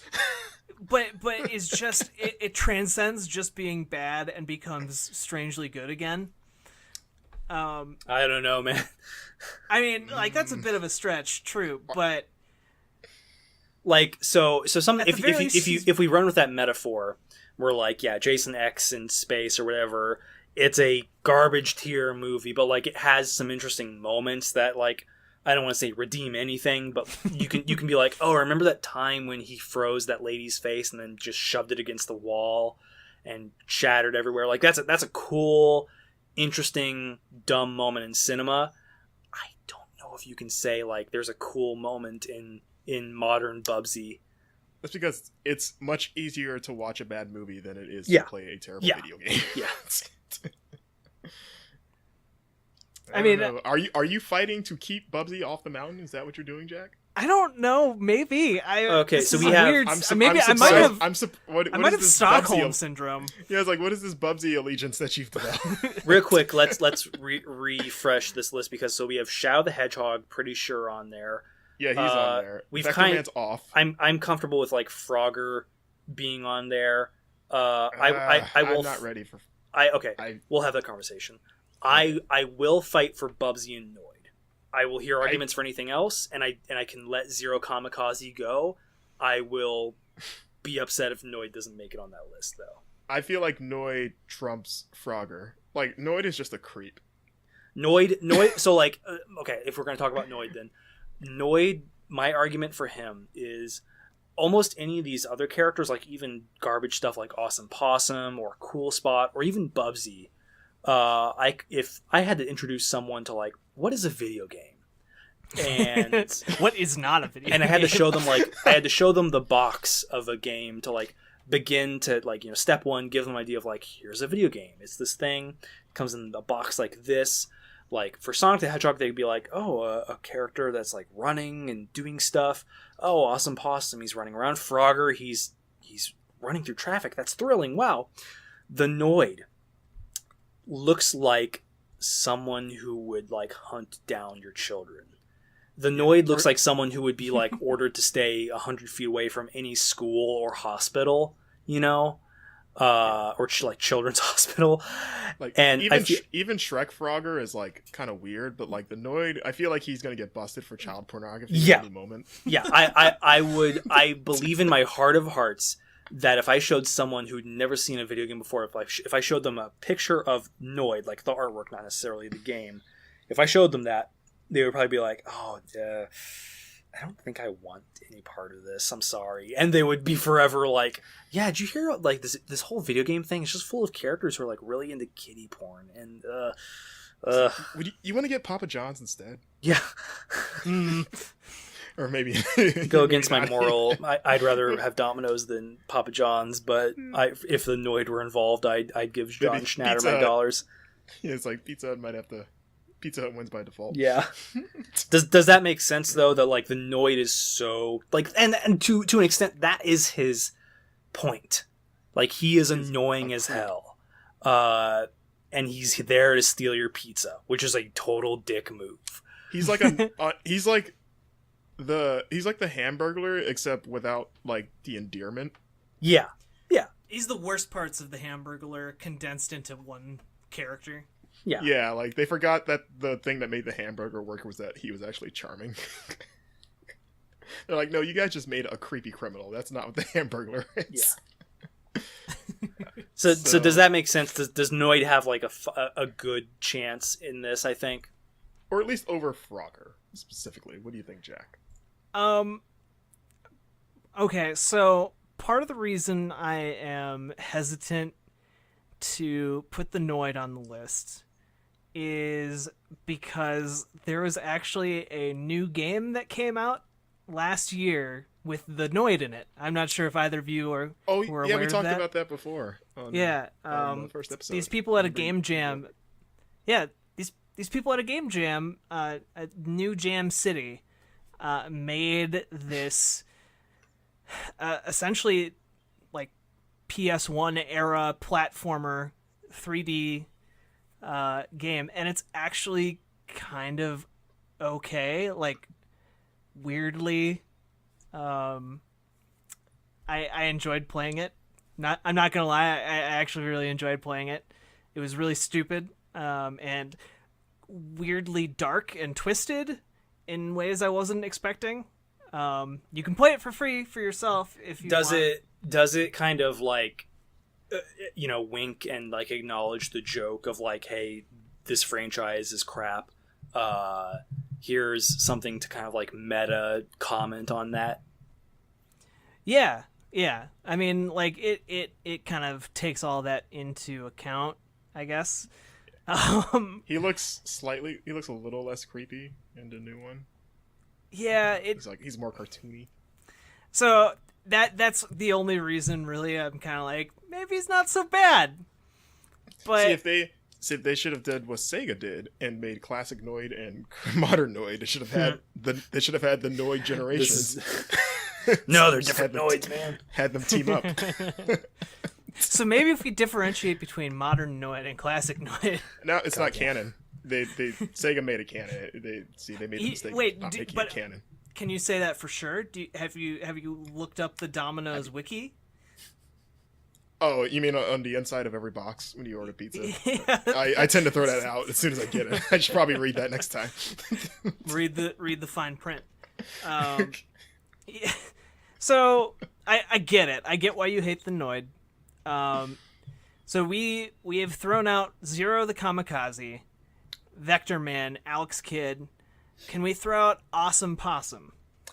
So okay, so on the mountain we have, ostensibly we're not like hardlining this. I know Shadow is on that mountain.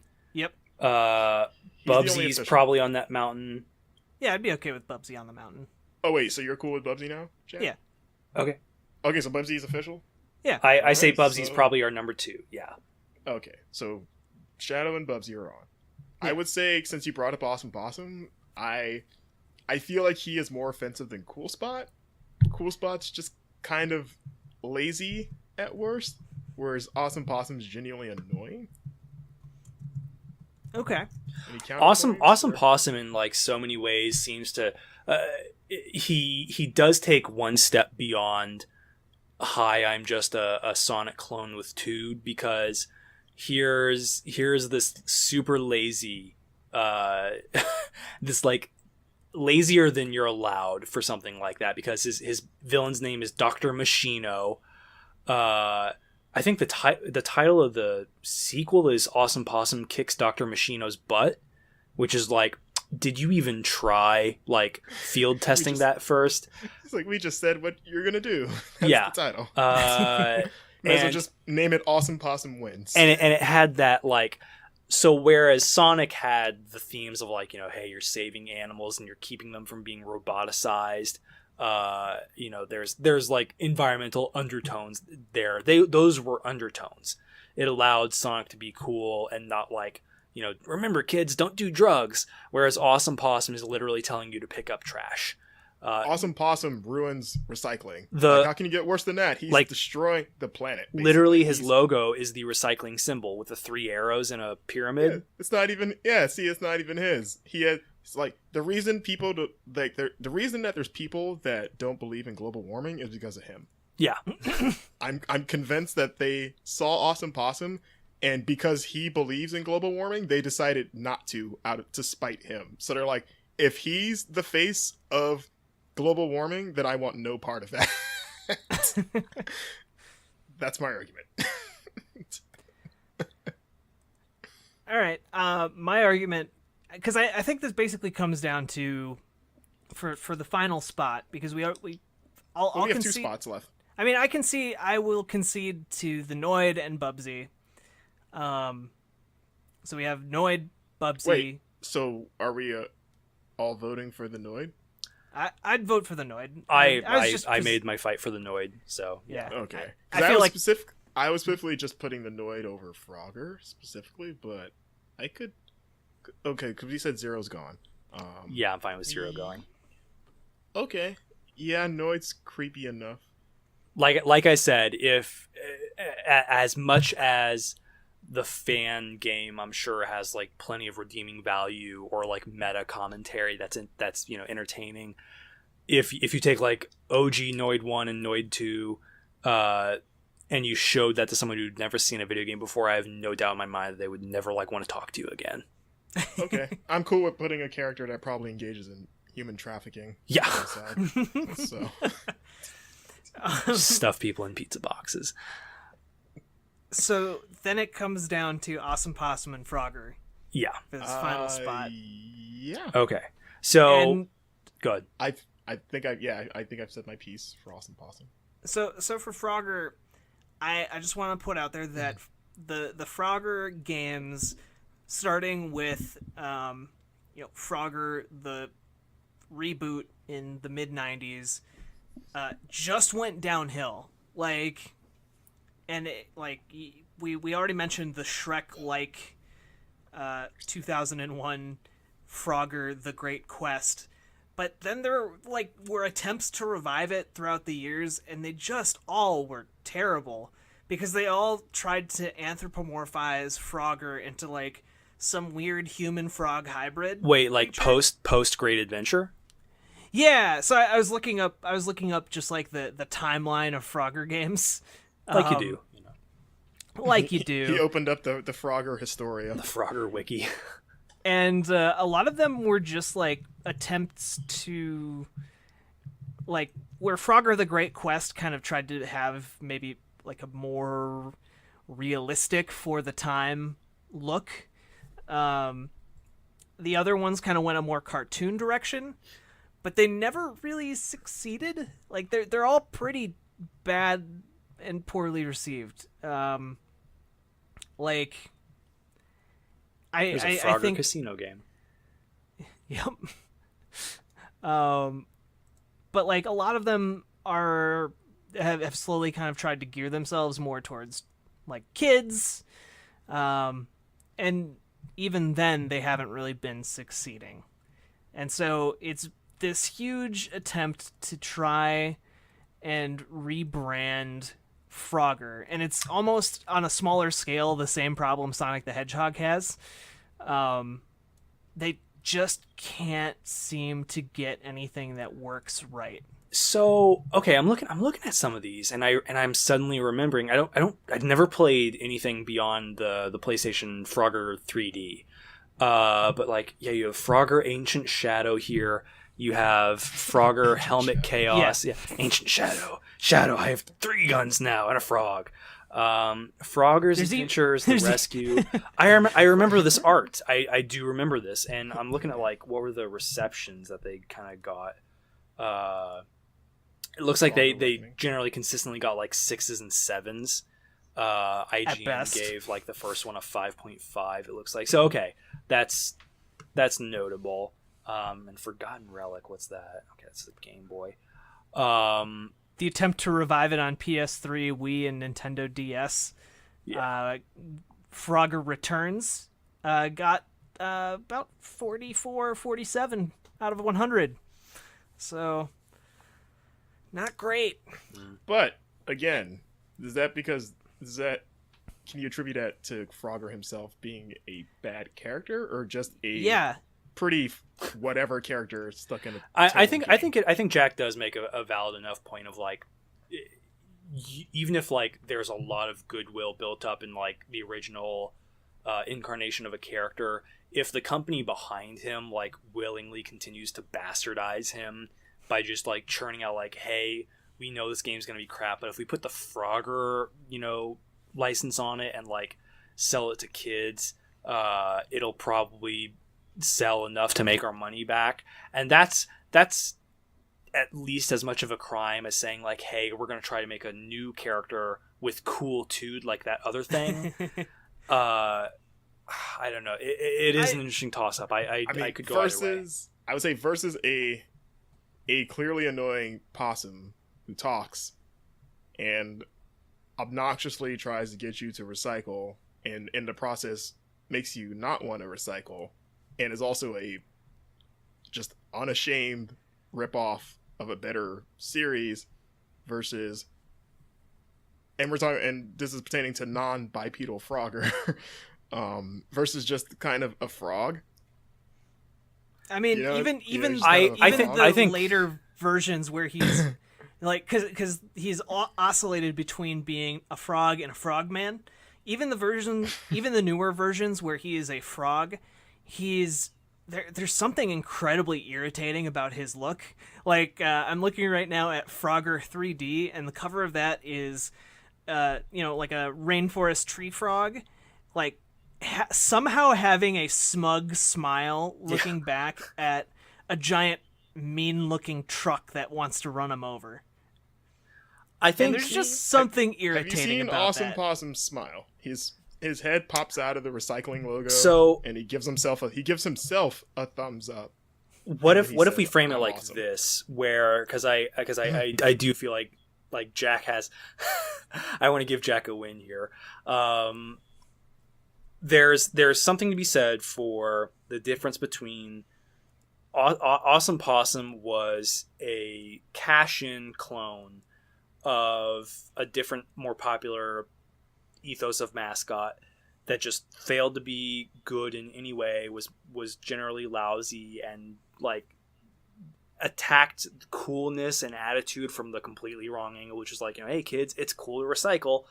But Frogger, went from an all-time arcade classic in the same way that you can say like a Sonic game was an all-time home console classic, and then gradually over the years in spikes in mountains and valleys has been corrupted. You have maybe the highest peak, which is that Great Adventure, where you're like, you punks tried to like, you just built some like 3D Donkey Kong 64 clone, and you smacked like a green skin color on the character model and called it a day.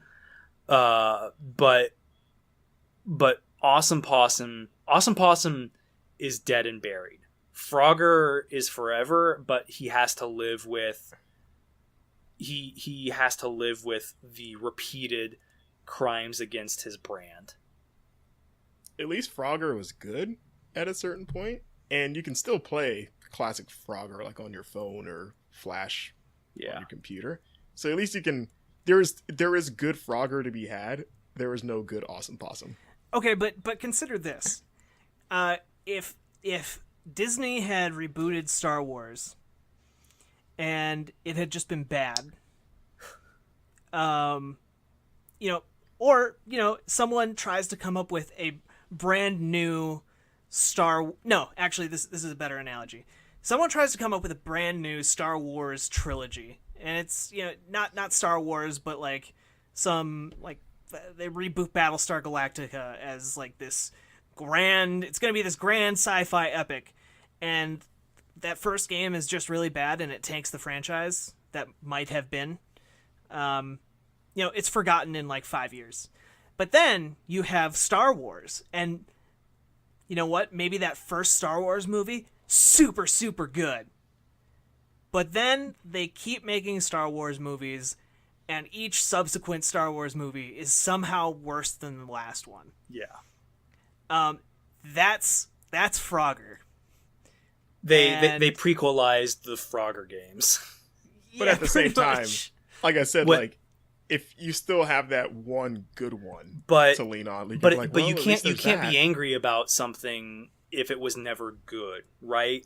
You can only be like annoyed or like a little angry that like I wasted my time like giving this like 1% of my brain. Whereas like Star Wars, I like that Star Wars metaphor because Star Wars had immense value out of the gate, and like managed to keep that consistent through like the first 3 films, and then it comes back and everyone's like, wow, here we go again, another generation of children to have their life defined by a classic experience, like going to the arcade and playing Frogger and listening to the bleeps and bloops, and whoops, I just loaded up Frogger: The Great Adventure, and this is a war crime of a game, and maybe we'll fight against it and like the graphics were okay, the gameplay was kind of like Donkey Kong, a little good, but in the back of our heads we will always know that Frogger has forever been tainted by the pure awfulness of this.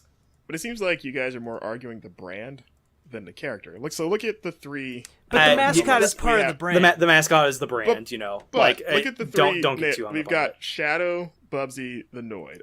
All of them as characters are terrible characters, and for their own special reasons. So like, if you took Frogger, the frog, and Bubsy, not Bubsy, but Awesome Possum, like who would you rather be stuck in a room with and forced to interact with? I don't know. I first off, out of the gate, I would be really concerned that there's like an 8-foot tall frog with no, not that frog. With a Shrek outfit. We're going with the Frogger, the version of Frogger that has been the predominant Frogger. But then are we? Well, we had that conversation already where we're not like defining by like, oh, it has to be a classic mascot. Well, I mean, since it's not canon, that there's 2 different. Well, wait. So then you're getting into the territory where they're the same Frogger. Well, okay. The non-human. So here's the thing. Evolution is screwed, man.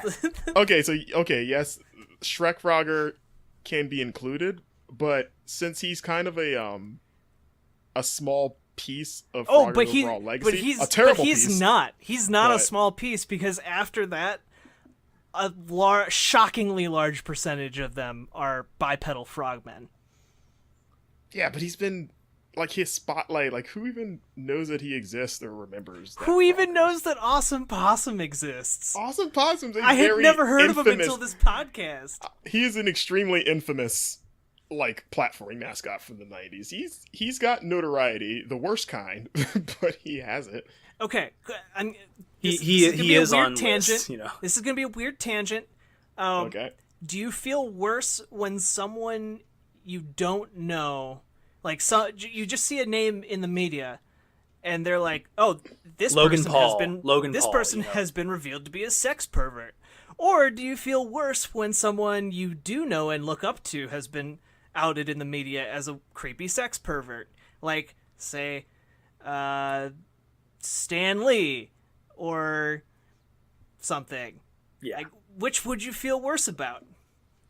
Well, the thing is that those people had established kind of like personalities that you kind of hang your hat on, whereas Frogger had no personality until they tried to give him one by making him Shrek. So he went from like a blank slate of nothing to like we tried to give him something and bombed at it horribly. So it's kind of like me being indifferent to Frogger to going like, oh, that's stupid. So it wasn't like they took like Kratos and then made him into Shrek Frogger. But they took like, something that was this classic. They took such great characterization and then messed it up. Like, no, he was literally just pixels, and then we tried to make him a frogman.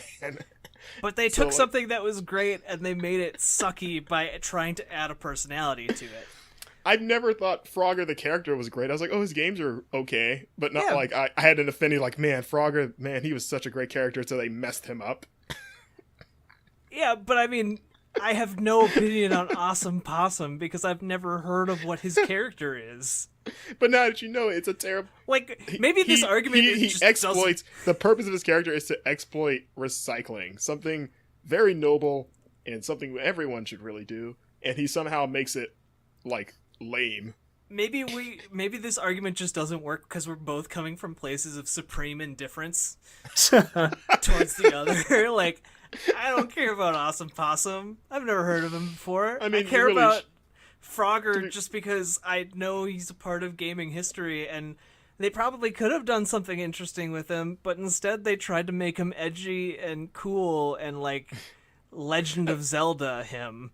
Yeah, I mean, I wouldn't go far as to make him edgy, but they tried to They tried to be like the Frogger cinematic universe attempt, right? Yeah. Like I said, like they took a blank canvas and were like, well, we can turn this into something substantial, and it was a substantial mess.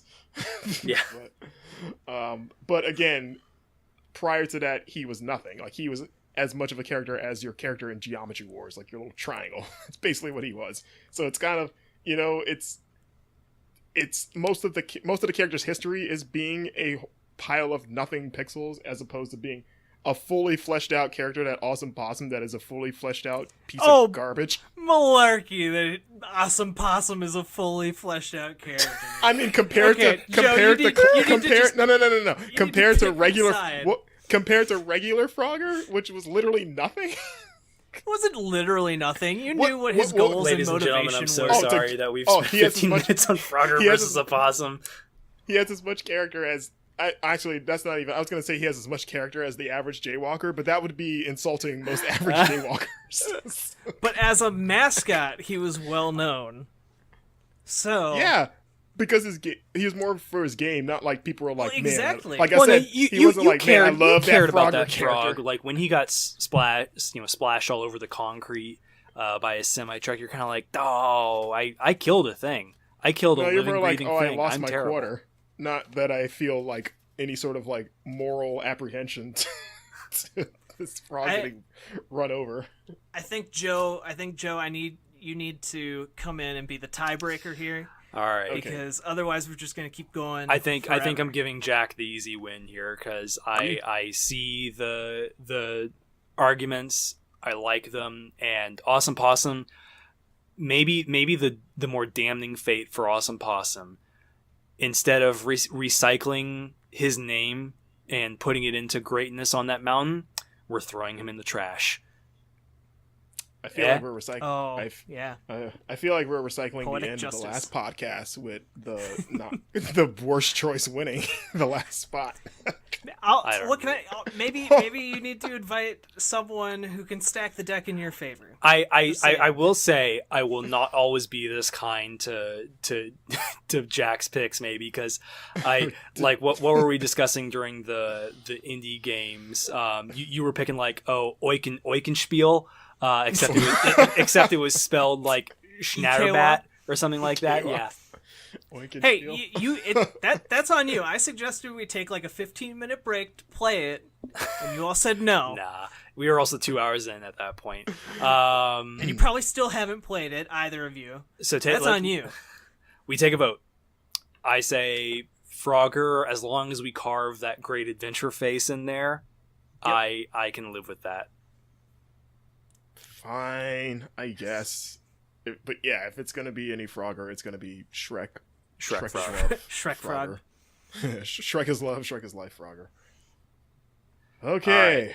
So Jack, the second episode in a row, you managed to pull one out of your ass.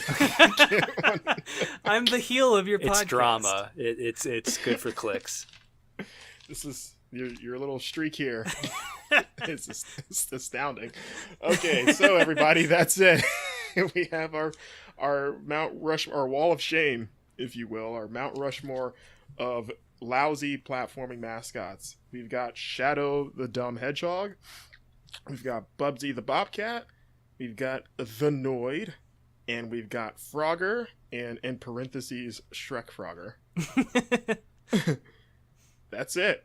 We did it. And Awesome Possum lives to recycle other people's mechanics. No, he's in the trash. He's forgotten. He's like the bear from Toy Story 3 that just dies alone. No. I don't even think he's worthy of Lots of Huggins' fate, honestly. I've honestly forgotten who we're talking about already, so it's probably good that he's not in a Rushmore. Alrighty, that's it. And wow, that was as entertaining as I hoped it would be. And yeah, thanks for joining me, guys. As always, Jack, where can I find you? Feel free to plug anything. He's saying it with such like tepid enthusiasm. Just be like, if anyone wants to agree with you about your shitty picks, just be, where can they find you? You can find me over on on community.extra-life.org, and if you want to, help sick and injured kids and also play video games at the same time, you can sign up for Extra Life at extra-life.org, and you can actually choose which Children's Miracle Network hospital you want to support, and then 100% of everything you raise goes directly to that hospital. Are there any events coming up, like other than the yearly stuff? Not anytime soon. There is Extra Life United if you're interested in meeting Extra Life people from all over the United States and Canada. You can sign up for that. I believe that's in Florida and might be in March. I do not have the exact dates in front of me. Barring that, you can also find me over on Twitter at RiverboatJack. And yeah, you can be salty about me and my picks, but you can't be salty about me wanting to help kids. So, absolutely, darn using kids them as a shield. Don't deserve Frogger. And for you, Mr. Joseph Knoop, where can I find you? And feel free to promote something. Cry with me about the Devilman Crybaby anime on Twitter at Joseph Knoop. That's JOSEPHKNOOP. Side note: don't watch Devilman Crybaby. Don't finish Devilman Crybaby. It's a very nihilist show, and it's a very big bummer if you know anything about Devilman mythos. And then look for me on PC Gamer. I've been doing work with them a lot, and I hopefully have a really cool piece going up about Stardew Valley and kind of how it helped me with my recent injury, and I'm pretty proud of it, and it's not even been published yet, so we'll hopefully have that one up soon. That's awesome. We'll keep an eye out for that. And as for myself, you can find me on Twitter at MarcusStewart7. That is the number 7. And you can also follow all of my works at my website, marcuswritesaboutgames.wordpress.com. I recently put up my top 10 favorite games of 2017.